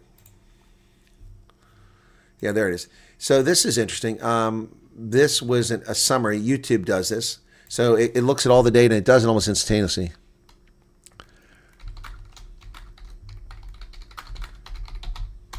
Okay, so let me see if I can find that, and I'm going to show you this. It's pretty cool. So this has never shown up before on any of my videos, but last night when I was trying to get to sleep, this showed up, and I saved a screenshot of it. Okay, so here you go. That's what this is. Unraveling the truth. Are South Africa's crime, corruption, and chaos as bad as Trump claims? Content summary, or comment summary. These are a summary of people's comments. AI summaries can make mistakes. Yes, they can. The most critical and prevalent actionable insights for the creator highlight a strong appreciation for the content, confirmation of the dire situation in South Africa, and significant concern for the creator's well-being. So number one, there's a deep appreciation for advocacy. Very frequently mentioned, viewers express profound gratitude and respect for the creator's efforts in exposing the truth about South Africa, seeing him as a vital voice for those suffering and feeling unheard. That's pretty awesome. Then confirmation of worsening conditions. That's frequently mentioned. Many South African viewers emphatically confirm that the crime, corruption, and chaos are not only as bad as depicted, but often far worse than what is publicly claimed or understood internationally, providing personal anecdotes of the daily hardships and fear. And then the third thing, concern for the creator's well-being, moderate number of comments. A significant number of comments express concern for the creator's visible exhaustion and emotional burden, urging him to prioritize his health and get rest while still appreciating his dedication. That's pretty cool. That's pretty cool. So that's useful because that just collates data and analyzes it very quickly, quicker than a human can. I couldn't analyze that data, all the comments. I can get a sense of it, but I couldn't have wrapped it up and wrote it that quickly. Oh, no, he already threatened to kill Trump. He said he called for the assassination of Trump. It was already, I covered that last year. Malema, and after that he got denied a visa to go to the UK. I'm sure that they're linked. Watch Russian updates just before Southern went into COVID lockdown and got vaccinated by Chernobyl. And if it wasn't for that, we wouldn't have been prepared. No idea what you're talking about. What did Future's Bright say? Okay, Elmarie, how's it going? All right, I think I'm caught up on the chat. Yeah, so there you go, guys. Actually, I have some news. We haven't gotten to it. I pulled a bunch of news up because we're chatting. So where was that? So a clearer picture of what Trump means about we will run Venezuela. President Trump's administration is working quickly to establish a pliant interim government in Venezuela following the dramatic capture of Nicolas Maduro. Officials described a multi-fold effort using American military and economic leverage to influence the remnants of Maduro's regime left inside Venezuela. U.S. officials focused squarely on the country's Vice President Delcy Rodríguez, who Trump advisors identified weeks ago as a viable, if non-permanent, alternative to Maduro. But what about the guy who actually won the election? Why don't we get him in there? Many questions made about how precise U.S. plans to establish what amounts to temporary protectorate in a country of 31 people, twice the size of California. There's been no official American presence in Venezuela since the U.S. Embassy closed in Caracas in 2019. So we'll see what happens. Good morning, Momo. Where have you been? Wow, it's been donkey years since we've seen you. We had a tour guide. Okay, cool. You got a lot to catch up on. Oki Jos, what's up, man? Venezuela's leader has softened her approach now. That was the title of this stream. An hour and a half, I'm just getting to it. Acting President Delcy Rodríguez raised the prospect of dialogue after defiant remarks from Venezuelan officials. Well, she appeared to soften her tone towards the United States, and she initially said that she characterized the actions of the U.S. as a barbarity, saying that the goal was the seizure of our energy, mineral, and natural resources. But tonight, in a statement addressed to President Trump, she said, our people in our region deserve peace and dialogue, not war. So that's a softening a bit. Top Venezuelan officials have been projecting an official line in defiance early in the day. In a speech, Venezuela's Defense Minister Vladimir Padrino Lopez rejected any notion the United States would run his country. Secretary of State Marco Rubio suggested that Sunday morning the United States did not plan to directly govern Venezuela. Yeah, they believe the government will fall in line. So, comments from exile Edmundo Gonzalez, the exiled former diplomat who was widely viewed as a legitimate winner of last year's presidential election, released a video referring to himself as the president of Venezuela and calling for political prisoners to be released. Of course, he'll only become the president if President Trump backs him. The toll of soldiers and civilians killed as part of the Saturday's raid was 80 as of Sunday, according to a senior Venezuelan official. Mr. Padrino Lopez said the U.S. forces had killed a large part of Maduro's security detail in the attack. No American service members were killed. Rubio focused Sunday on opportunities for American companies in Venezuela's oil sector. Trump made clear his desire to open up Venezuela's vast state-controlled oil reserves to American oil companies. We're going to run the country right.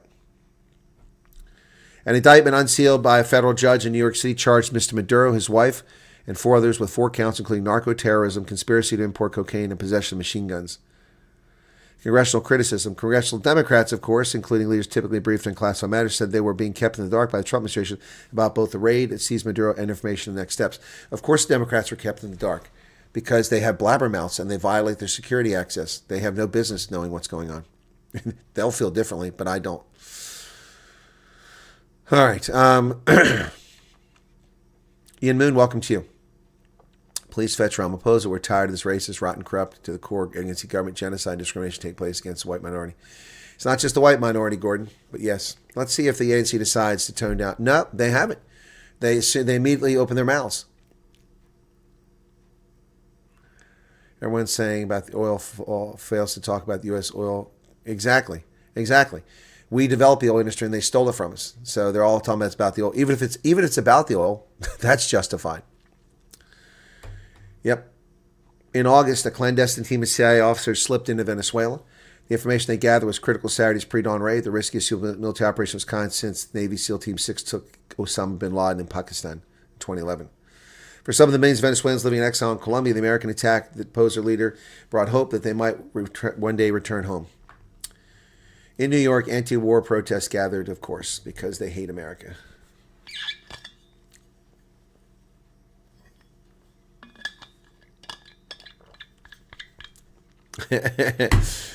Asked by reporters on Air Force One who was in charge of Venezuela, Trump said the United States was dealing with the people that just got sworn in, but he added, "Don't ask me who's in charge because I'll give you an answer and it'll be very controversial." Pressed on what he meant, he said, "We're in charge." Cuban state media, as I said earlier, reported 32 Cubans were killed in the U.S. attacks. Our compatriots fulfilled their duty with dignity and heroism and fell after fierce resistance. It wasn't fierce. It was all over a matter of moments. In direct combat against the attackers as a result of the bombings. An exceptional admission by Cuba that its soldiers are in Venezuela. Yep. Yep. Cuba looks like it's ready to fall. I played that audio earlier of Trump. Conrad, you're buffering. Okay, is it just you or am I buffering? No, it's you, man. It's not me. If you're buffering now, reduce your video quality. Yeah, exactly. Icy chills. Yeah, the communists protesting while others. Hey, Sedgefield, what's going on? Exactly. Thank you, Future Looks Good. So why are China, Russia, and Venezuela? It's not because they want to make fajitas. No. It's because they want the oil. The Chinese and the Russians want to sell them weapons. Yeah, but nobody's talking about that. There is no expectation when Brazil comes. My projection was he would come probably by the 3rd week of January. Be my expectation. That's just my analysis. I have no inside information. That's just my analysis. So we'll see if it happens. 3rd week of January. I have to take my car to the dealership tomorrow. Hopefully it's not expensive and costs me a fortune to repair. The check engine light came on and I have no idea why. Hopefully it's something minor like a sensor. Yeah, because the car was still operating fine. But I got to take it into the dealership tomorrow. And we'll see where it goes from there. Yep.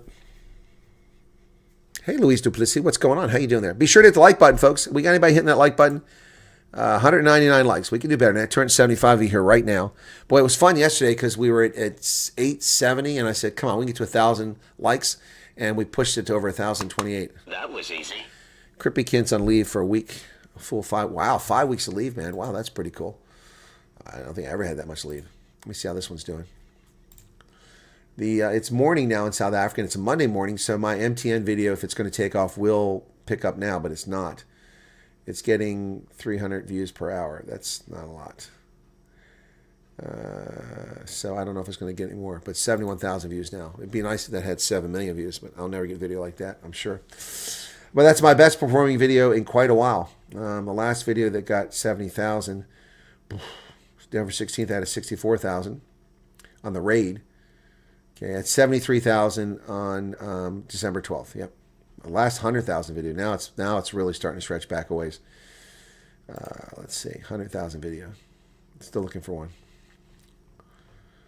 Yeah, there's an 80,000. Yeah, Carolyn Levitt exposes Ramaphosa's lies. 80,000. There it is, 102. President Trump accused South Africa of extermination. That was 102,000 on November 18th. Wow, month and a half ago since that 100,000 view video. I get greedy. No, it's your internet, Conrad. But I just have to worry because it was mine until it got fixed. I see people are going back to work today. Yep. Yeah, every time they hear a helicopter, they're gonna start freaking out. Held the fort while all my employees were on leave. Glad to have everyone back today. Super chat's a bit low, so here's something for the car at the dealership. Well, thank you, Crippy. Yeah, super chats are definitely low. They've really tailed off here in January. But we had a big surge at the end of December, which was nice. So it was a decent month. Again, I can't live from this money because it's usually like this and occasionally a little blip like that, and then it's back down here. But, you know, it's awesome. Chinook footage was... I didn't see any Chinook footage. Quick tip with your car before you take a dealership. Disconnect the battery for 10 minutes, then restart the car. The engine light stays on off. Okay. I hadn't thought about that, Ian. Okay. People visiting power interruptions. Okay, Amory. It's January. Well, thank you, Ian, for that tip. If it were summertime, I'd walk out and do it right now, but it's currently 20 degrees Fahrenheit.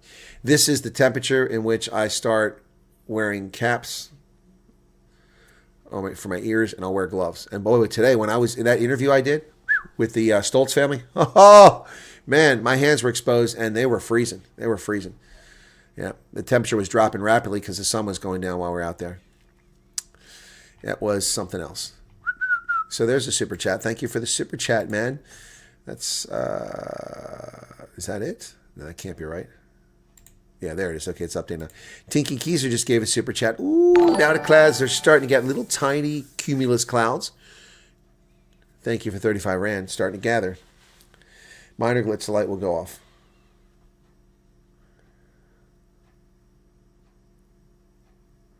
It's in the Trump video that he made, Colonel. It really was in your face. See, what are you talking about? I haven't seen you comment for a few minutes and you're talking about that. You get ready, you're going to the office. Okay. Kids were bundled like, and they had gaiters covering their face. January's the only month with 81 days. I don't know what that means. Ouch, gosh, my hip. Ouch. Well, it's not going to be fun for me. I'm 3 days away from an injection. Oh, the Chinook footage. Okay, gotcha. Okay. Okay, who published the Chinook footage? Thank you. See, I didn't know what you're talking about. Getting dressed for work. Okay. All right. Cool, cool, cool. Yeah, I think I'm going to sleep well tonight. I'm tired. It was a long day. Well, there was snow, but it was at the ski resort near here, which is a little higher elevation than what I'm at. But I'm going to put this in a video. So let me find that. Here it is. So that's a chairlift, okay?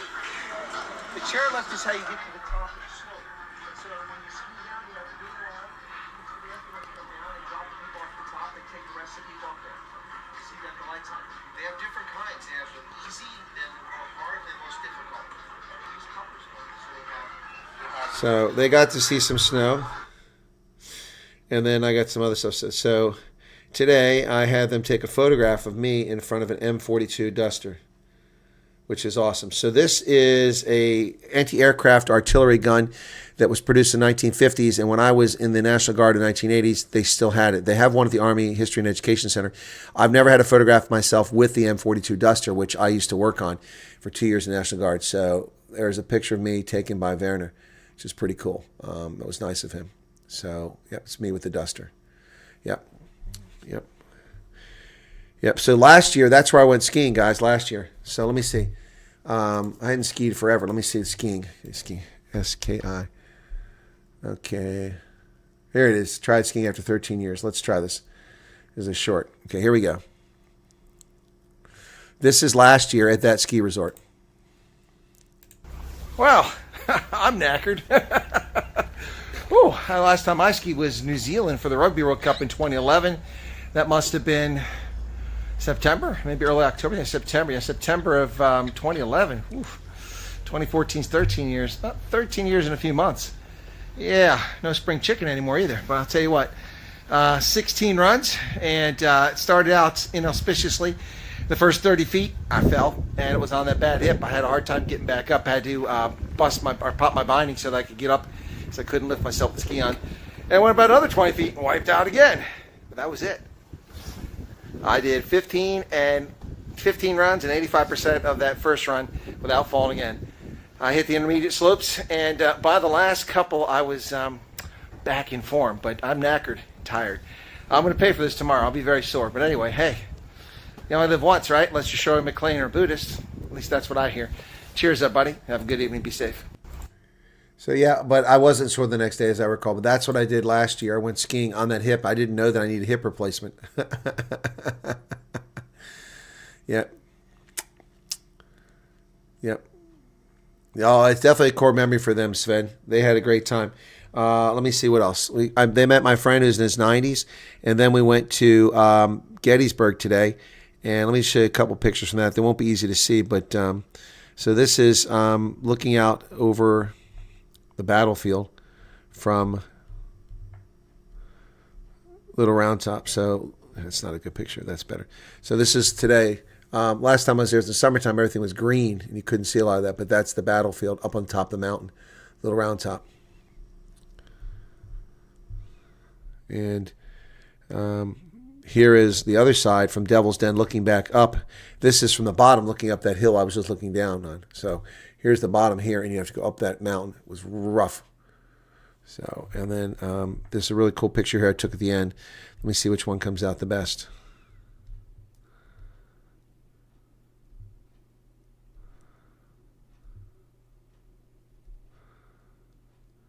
That one's not very good.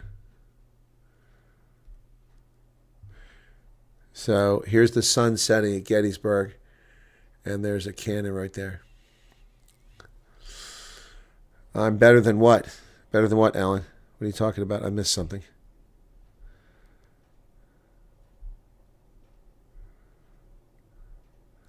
So here is the Stolze family at...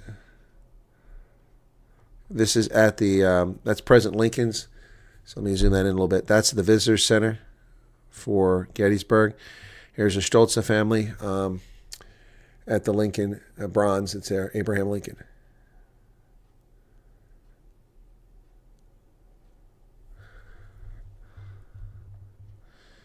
So then I did a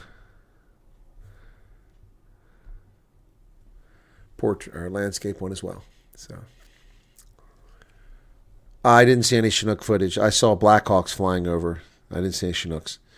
There may have been Chinooks, but I didn't see it. And I took this one the other day. This is a creek near me, Yellow Breeches.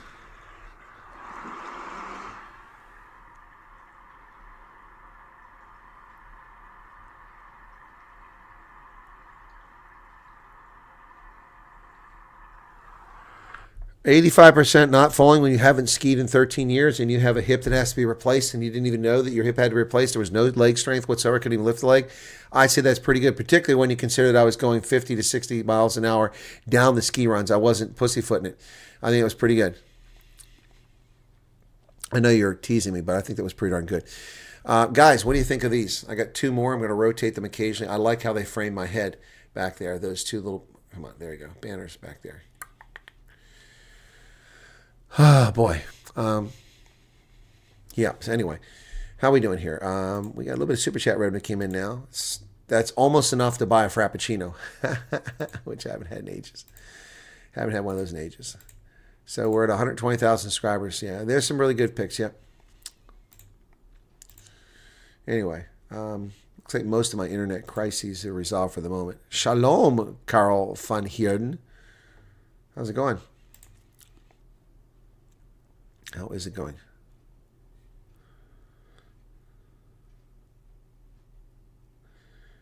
So, within 324 views of that video last hour, and now I'm 282 with 20 minutes ago, so it should surpass, and hopefully it'll pick up. Yeah. Anyway, I'm looking at the Cyril Ramaphosa MTN video. Oh, we just got a subscriber. See, it didn't show up in here. Didn't get announced, but a subscriber just subscribed. Good, and yourself? Well, I'm okay. I'm serious. My neck is sore. I'm tired. My hip is killing me, but I got a headache. But, you know, life is grand. Life is grand. Leona Watley, how you doing there? Yeah, they're pretty cool banners. I got them to put out in the yard because I have a little stanchion that you hook on and change them for the season and everything, but I'm not going to do that. I want to keep these. These are memorable. These are worth having for future. Yeah, it was a lot of fun, Krista. It was great. I like to bring joy to people's lives and for them to experience good things, particularly after they've gone through horrible things. I like doing that for people. I mean, one of the things I do in South Africa when I travel around is I bring South Africa to South Africans and be like, what are you talking about? What are you talking about? Well, I do that. I do that. Okay. I do that. So, for instance, this is a video I published on my channel. This is Sarah's.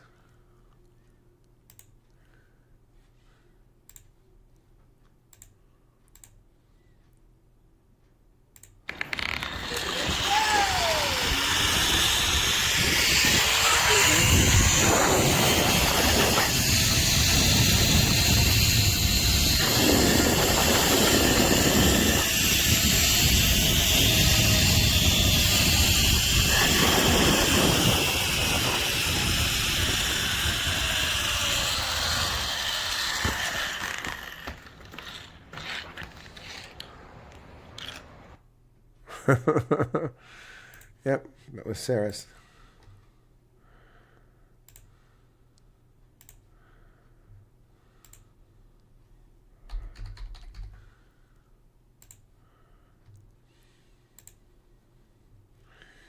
Here's a short that I did for it.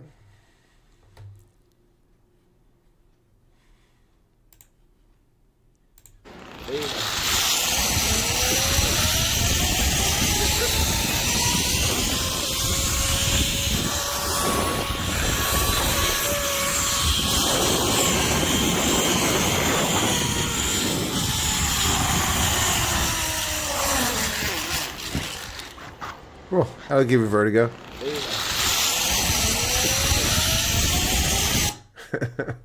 That'll give you vertigo.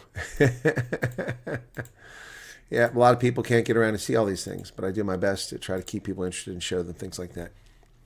Yeah, Garrett, it is. So I've done zip lining at Ceres, Caledon, and Mahalisburg. Mahalisburg was a long time ago. Yeah.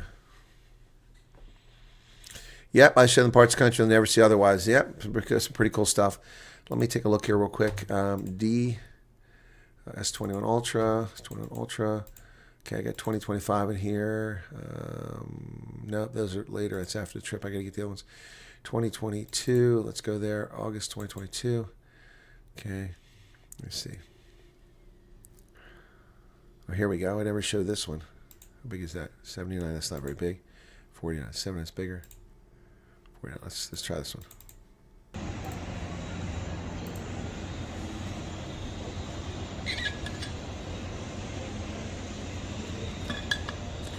The smoke over the mountain. V&A waterfront. But Cape Union Mart is smart.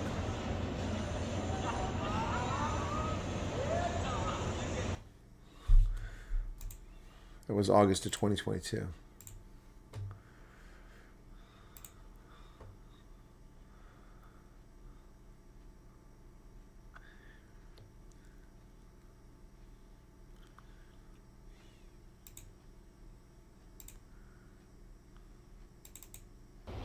Orange River in the Northern Cape, just outside Uppington in South Africa. Beautiful spot, lovely wintertime weather here. I'm loving it. Beautiful temperatures. It was a little chilly earlier, but quite nice now. But this is the Orange River in the Northern Cape.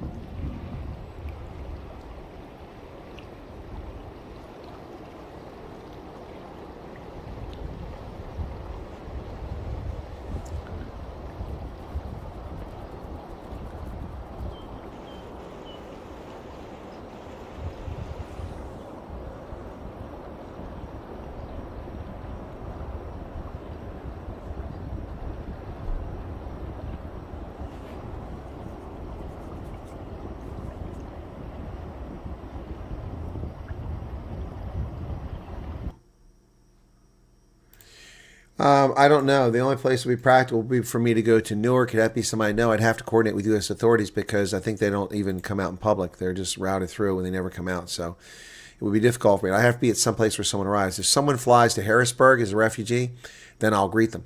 If there's a refugee that's being relocated to central Pennsylvania, you need to reach out to me. I will greet you at the airport in Harrisburg when you come out. Yep.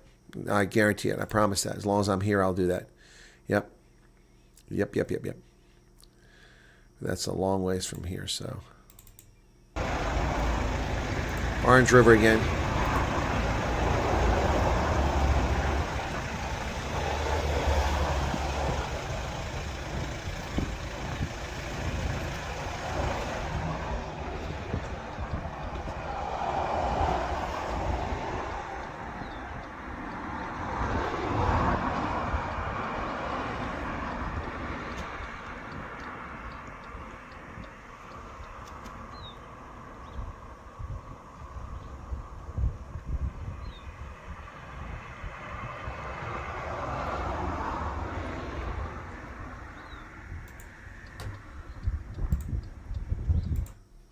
Clicking was the turn indicator, 4 ways.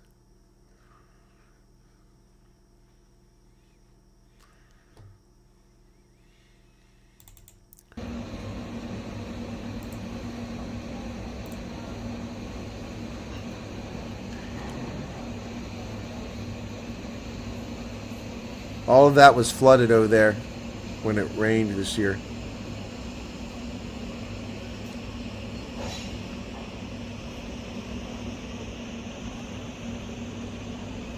That's the bridge I crossed.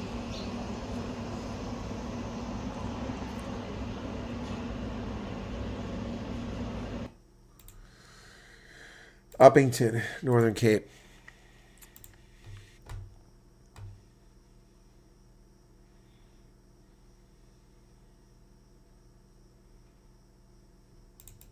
For those of you that missed this, yeah. For the channel, I'm the pigmentationally challenged person.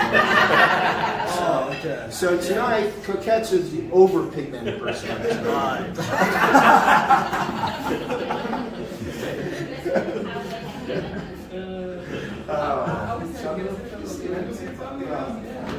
Lars Salas. So let's go next to him again. Take a shot. Picture.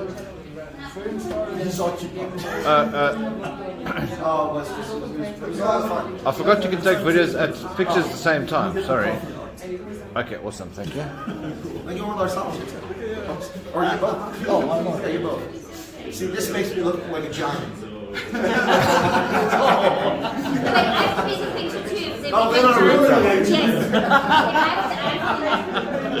Kevin Nicklin.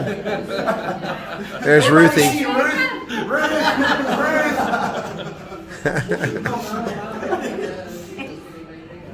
Okay.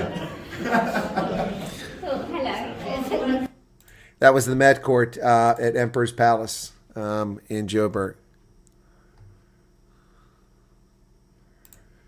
Okay, all 2022 there.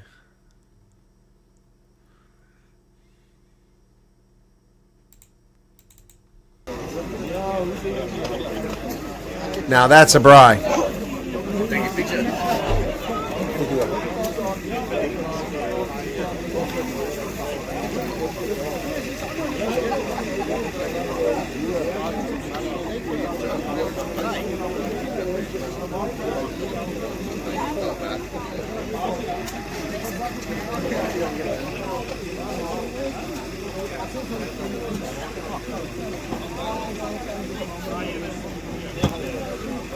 That's when I briefed the farmers in Zeerust in 2022, August 2022.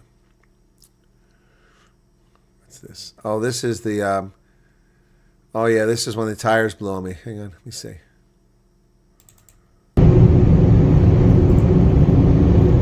Northwest.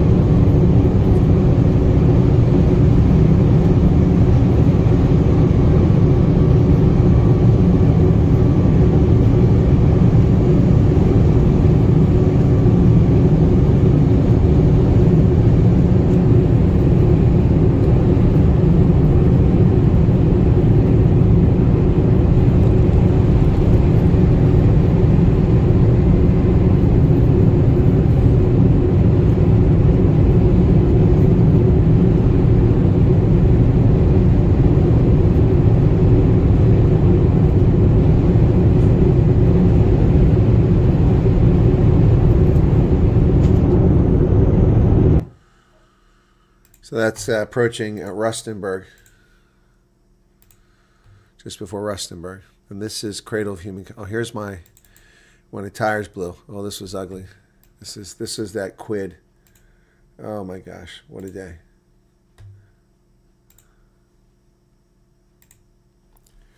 That's when I lost 2 tires. I had 1 spare. And the guy was able, with that Baki there on the left-hand side, was able to help out. He got some tools and beat the damn rim back into shape. We took it to a petrol station, put air in both tires, and there we go. Yep. On my way to the cradle of humankind. I was nervous. I drove 4,000 kilometers on that tire. There's 2 tires after. Well, one was a spare. The other was one that got repaired. So let's see how this goes.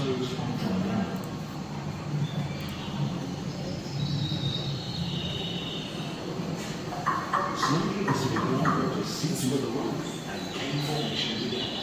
The acidic ground water first formed tiny fissures in the rock. As time went on, the groundwater continued to eat away at the rock, forming bigger caverns on the ground. These caverns get larger. So that's a cradle at Sterkfontein. That was interesting. Been there many times. Here we are going into the... Tanzania, Kenya, Ethiopia.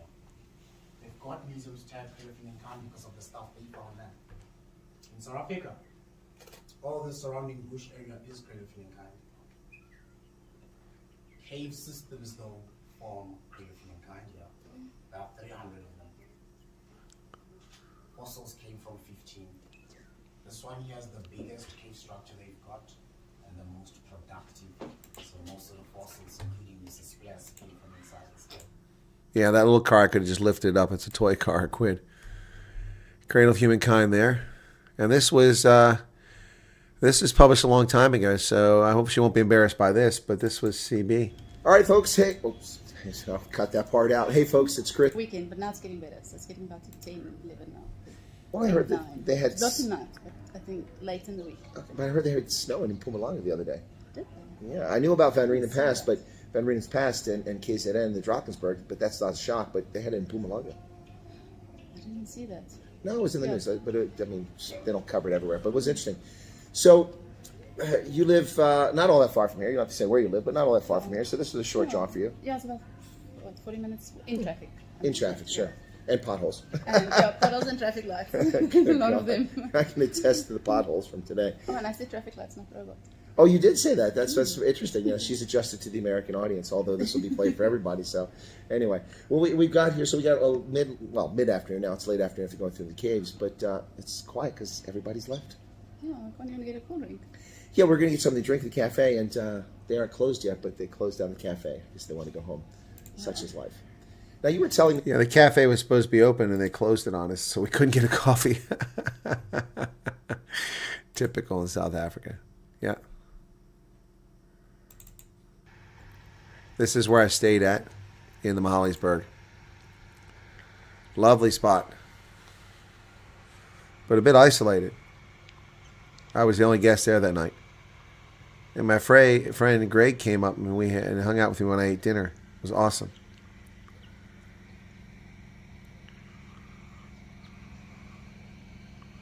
South Africa can be. If murderous thugs don't run it.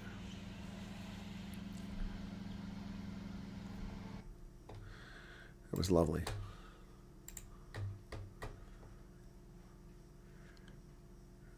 You know Johan Eggers, the raisin farmer on the right side of the four-way stop.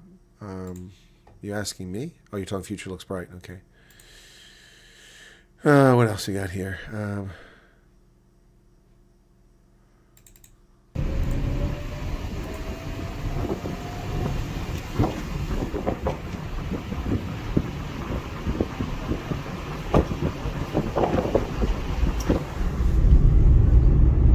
No rubbish. They do leave their trash laying there.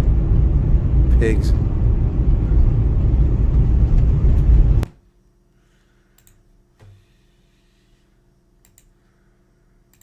That's going towards Hartbeespoort Dam.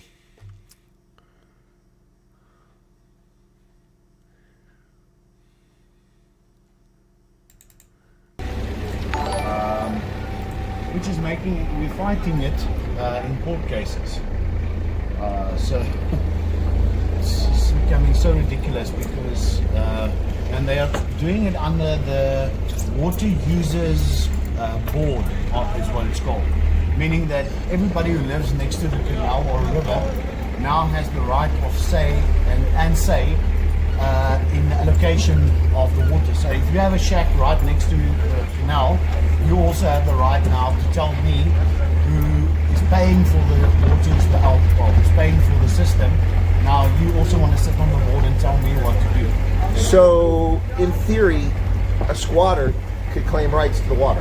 Under the new Water Board Management or Catchment Area Act, it's called. Yeah, sounds pretty dodgy to me. Yeah, so this is that's a canal that brings water from Hartbeespoort Dam to Northwest, and that water is nasty. It used to be clean. Yep. Okay, what's this? Mad Max has got a Facebook thing. Ugh, Facebook.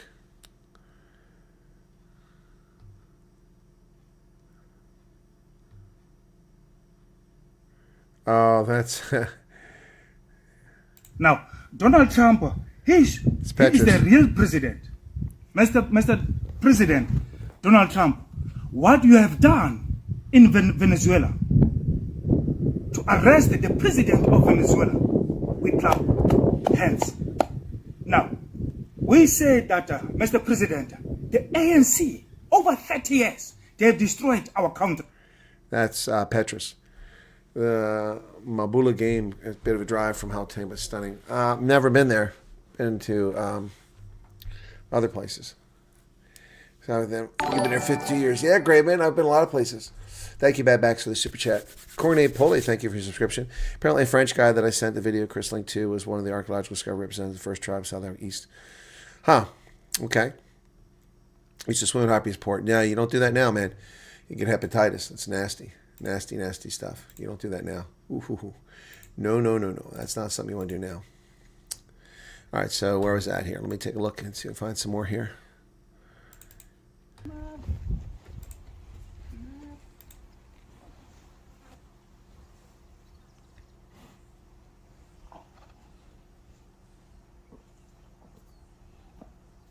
Herman Rus, my friend, farmer.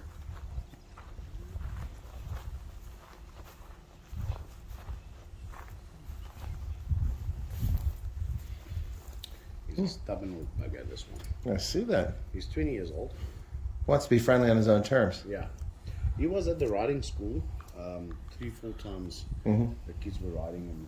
And I think some of them abused him a little. Probably. Yeah. That's one of the things that, most military... Yeah, you don't want to abuse horses. It's a bad idea. What else we got here?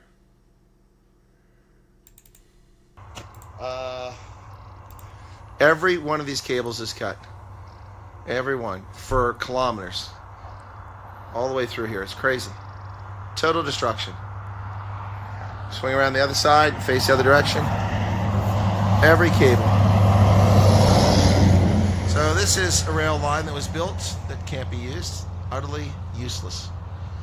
Welcome to South Africa in the 21st century. Look at the rubbish. Pigs.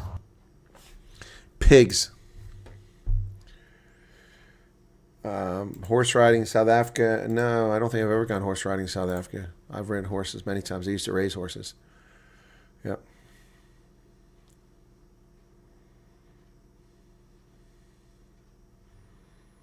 Then we went... What exactly do you want to talk about? We're trying to put kids in a home context. So you have a mom and a dad in each home with 6 to 8 kids in each home. Yeah. And I actually saw one of those housing units. It's kind of like a condo, an apartment sort of place, in which it's like a living room, a kitchen, and sleeping rooms. And so it really does have that home feel to it. For sure. Yeah, I think we try to set up a system of autonomous homes as much as possible, that the home sort of governs itself, manages itself. Just so the kids, So that's Hammanskraal, where the disease spread.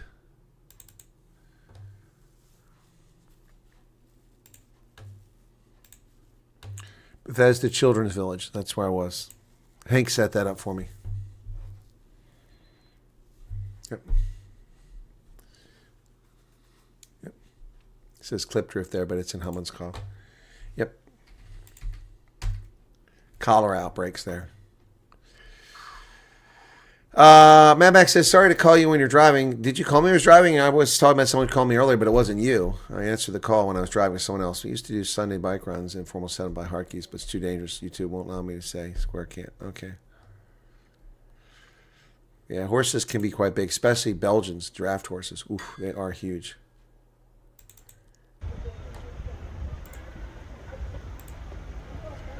Union buildings.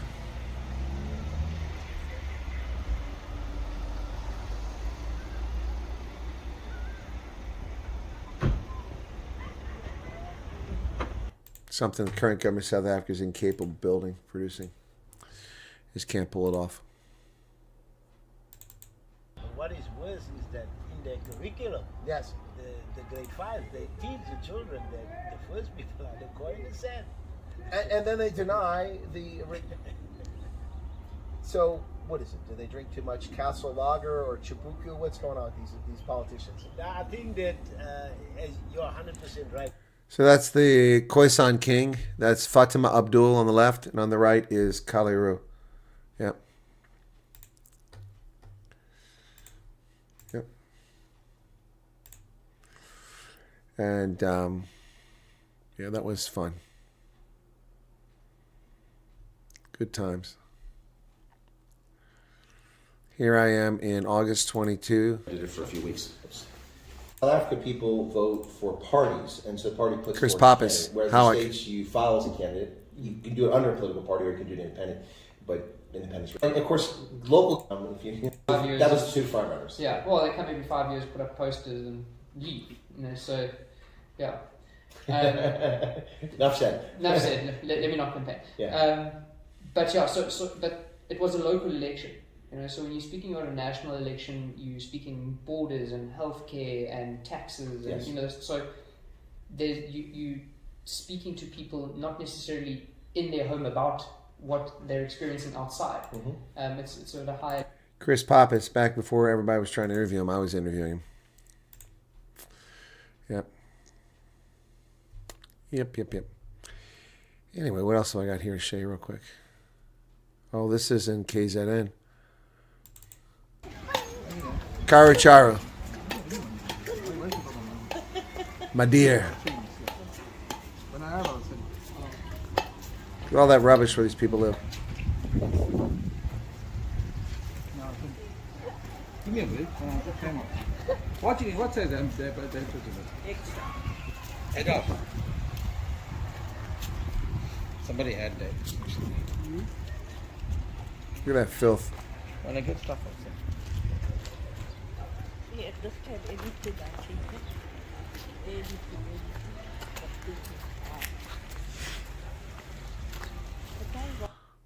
It's disgusting. Garacho took me around Chatsworth.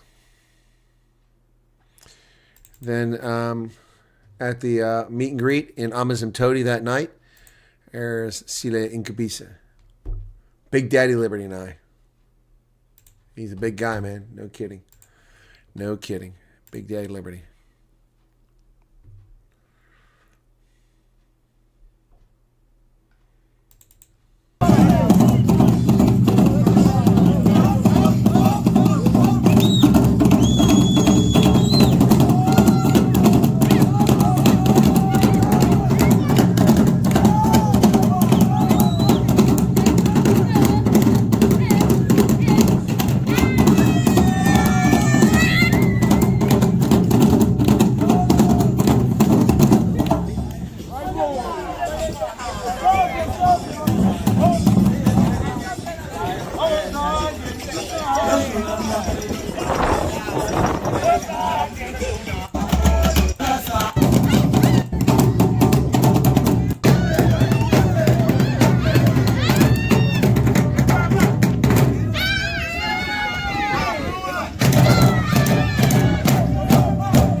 That guy's talented.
Yeah, that is Durban, of course. Yeah, that's pretty wild. No, I didn't say that the filth and pigs were because people are black. It's just people are filthy and pigs. Yep. Whether they're black or white really isn't germane. Here's the comrades. This is when I left my tripod on top of the car.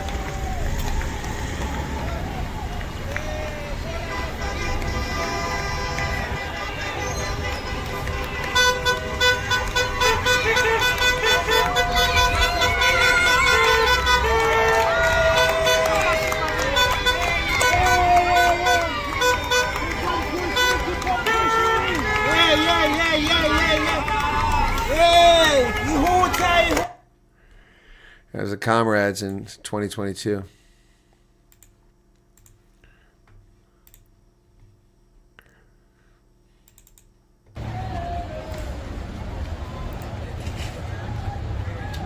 This is almost the finish. Less than a kilometer to go to the finish.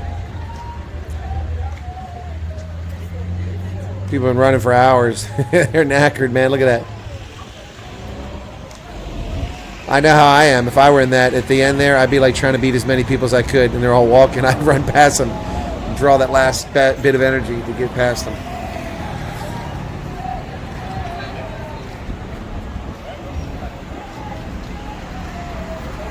What an accomplishment to finish this race. People die. Look at all those runners still coming in.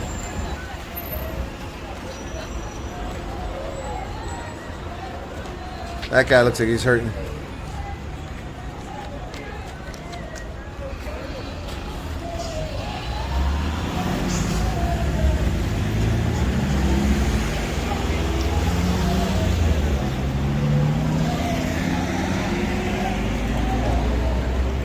Yeah, the comrades. That was interesting. That was a bonus. Got to see that.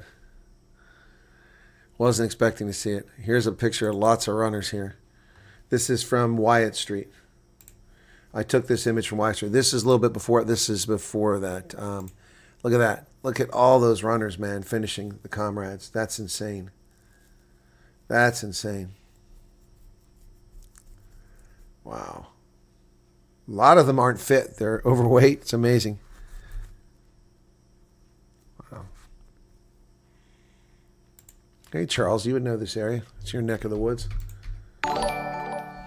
Mad Max. Oh, what did Fikile do now? Dan Kovalik and his symbol, the plot to overthrow Venezuela explorer's house since 1999 election. Chavez and Pearl's forces, which have governed the U.S., have been hell-bent on overthrowing the Bolivian revolution. With the illegal arrest of Maduro yesterday, we must understand the context and backdrop of this imperialist takeover. It's to protect the oil interests of big corporates, as articulated by Kovalik and confirmed unequivocally by Trump during his presser. We will have our oil companies start making money. Fikile Mabalula just doesn't know when to shut his K-call.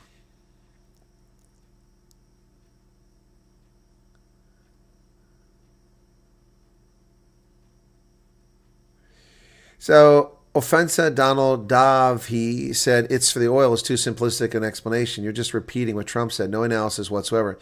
It's to assert U.S. preeminence in the Western Hemisphere by denying non-hemispheric competitors strategic footholds. That's actually very accurate. Yep. Yep.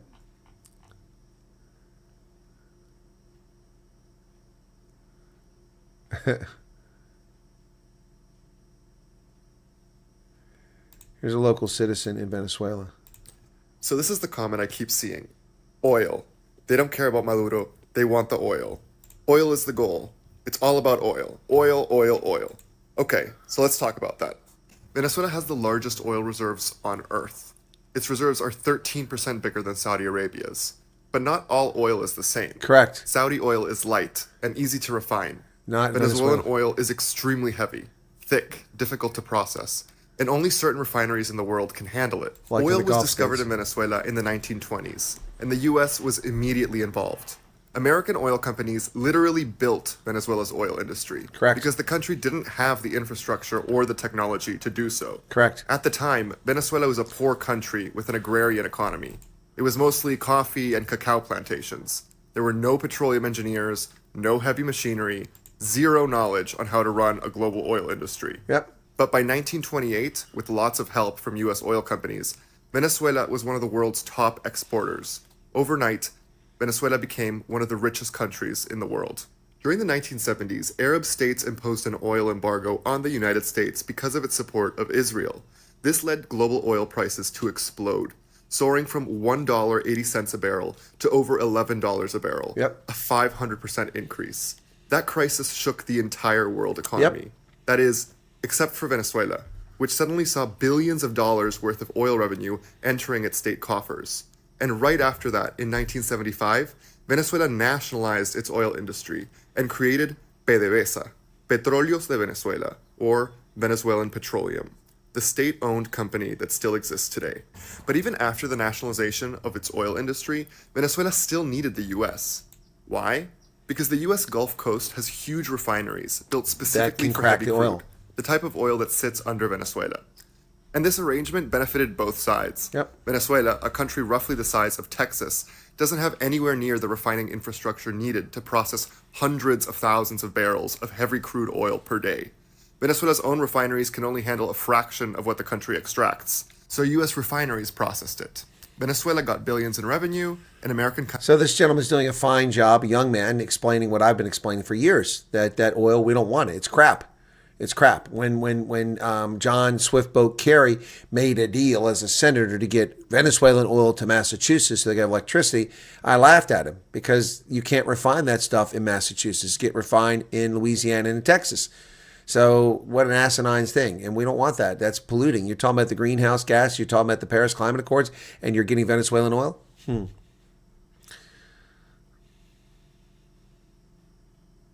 Companies profited from the refining operations. Everyone had a reason to keep the partnership going.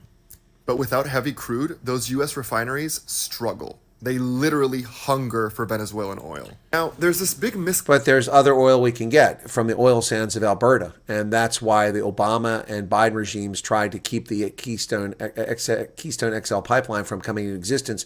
And Obama illegally used his executive authority to stop that by claiming it was a national security issue, which is legitimate. You have to have a security assessment whether there's a threat because the oil comes from Canada and crosses our international boundary. But he sat on that report for several years and then didn't allow the Keystone XL pipeline to continue. Trump allowed it to start again, and then Biden shut it down. The Keystone XL pipeline, which is a much more efficient, safer, and effective way to bring oil from the oil sands of Alberta, where it's thick, heavy crude, and the refineries in Texas and Louisiana are perfectly suited to deal with that muck and that goo, just like the Venezuelan goo. So it's not just Venezuelan oil that we can use. They were hungering for that, and that was an alternative. Conception that Hugo Chavez, the populist and self-proclaimed socialist president of Venezuela, who died in 2013, took back the industry from the US private interests that controlled it.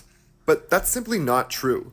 Chavez became hostile to the US politically, yes, but he still depended on the US market. Venezuelan oil continued flowing to American refineries. That's true.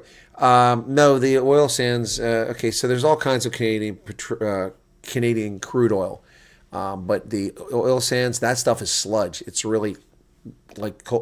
It's like the La Brea tar sand. Not quite as thick and gooey as that, but it is not ideal.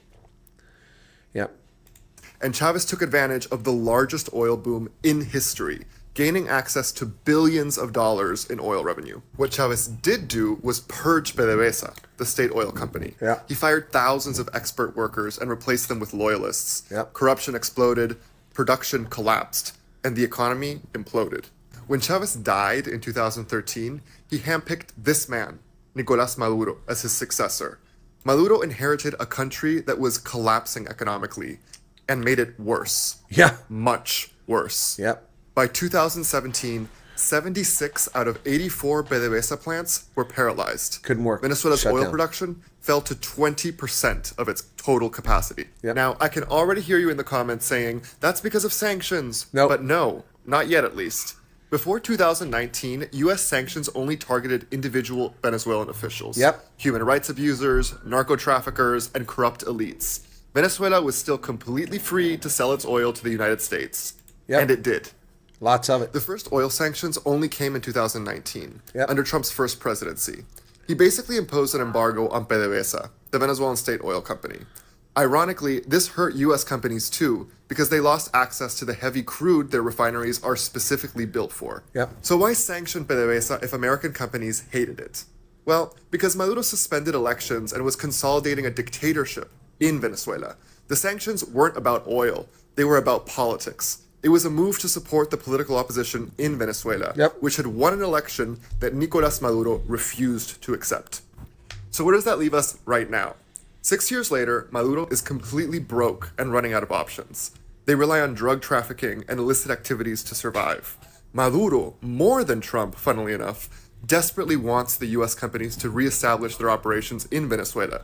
2 weeks ago, Maduro even offered Trump all of Venezuela's resources, including all the oil, and also to reduce economic ties with China and Russia, if Trump would just leave him alone. And see, that's where the proof of it just refutes what Fikini Mabaluda just said there. Maduro offered us all of that without an invasion. For free. For free. He offered us strategic rare earth elements and all the oil to the U.S. Just let him be the dictator he wants to be. But the U.S. is concerned about elections, unlike Fikini Mabalula and the folks in the ANC who support fascist terrorists in Tehran, in Havana, in Beijing, and in Moscow. Yes. See, that's what it's really about, the freedom of the Venezuelan people. Trump talks about oil, but that's just one aspect of it. At least he's honest about it. So if it was just about oil, Trump could have just accepted Maduro's offer. But he didn't. So no, it's not just about oil. Oil is just a piece of the story, but it's not the whole story. Just and like you might Iraq. be thinking, okay, Alex, but if it's not about oil, what is it about? Why is the U.S. about to attack Venezuela? And if you did think that, thank you for asking, because I'll break that down in my next videos. Follow along if you want. All right, so Alex, pretty smart guy. Never heard him before. I love that. That's he put it on TikTok. So I'm going to download that so I've got it before I forget it, and I'll use that for my next video on this topic. Yep, Fikini Mabalula. Okay, is it going to work? There we go.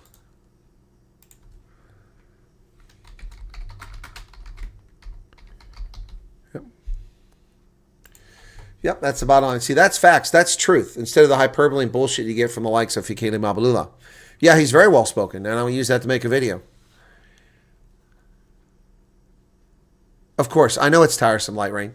I know it's absolutely tiresome. That's why I'm not rushing off at 20 minutes after midnight to make the video tonight.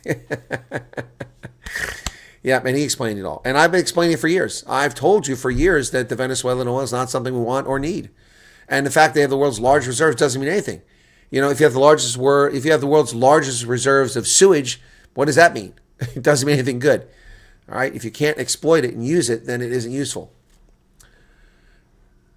Frank Zanus, those states a different argument. Corruption is not necessarily the reason of collapse. Often most just, I don't know who Frank Zanu is. Never heard of him, anime. And yep, you can explain it. Yeah, I can explain it forever. It doesn't matter. All right, so wow, we've gone for 2.5 hours. I didn't realize that, and I got to get up to get my car over to the car dealership and then walk back tomorrow morning at 7:30. So. All right, be sure to the like button, folks. I got 3 new members, a little bit of super chat revenue. Thank you for that. Thank you, Mad Max. No reason to apologize for calling me when I was on the road. I don't even remember if I spoke to you on the road. I speak to so many people anymore. I'm trying to remember, keep things together in my head. Yes, on the move. You do share a birth year with me. Stop telling people how young we are. People need to know how young we are. I'm 59 again this year. 59 again this year. Just in case you're wondering. In case you're wondering, I'm 59 again this year. All right? All right, you're very welcome, Verno Fundamava, and thanks everybody for tuning in, and lots more coming on the channel. We'll see how it goes on Monday around the world. You're very welcome. All right. Oh, Charles. Okay, well, before we go, we got to give Charles' kid a birthday cake there. My goodness. Why didn't you mention that earlier, man? Videos to show. Birthday cake for Charles' son. There it is. Happy birthday. I don't know who Frank Zenu is, Bobby John. I've never heard of that person.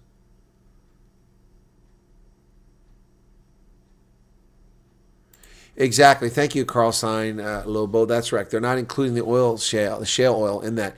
Otherwise, we would be the world's largest reserves. Yep. They don't include that. They're including traditional oil. They're not including tight oil or shale oil. Could have 2.1 trillion barrels. Yep. Yep. All right, guys. Happy birthday to him. And you all have a good one. Take care. I'll see you later on. God bless. Be sure to hit the like button. How are we doing likes? 291 likes. Can anybody else hit that like button? Hasn't hit it yet? That'd be helpful. Okay. Alrighty. Come on, analytics. Catch up, YouTube. Oh, is this thing frozen again? Ugh, YouTube. Tab was going to froze. Every time I get ready to close the stream, it's like YouTube tab wants to close on me. So you get me for a couple seconds longer anyway. Come on. Come on, YouTube. There we go. Come on, come on. 295 likes now. Okay, there we go. All right. Cheers, everybody. Be well. See you later on today. Bye-bye.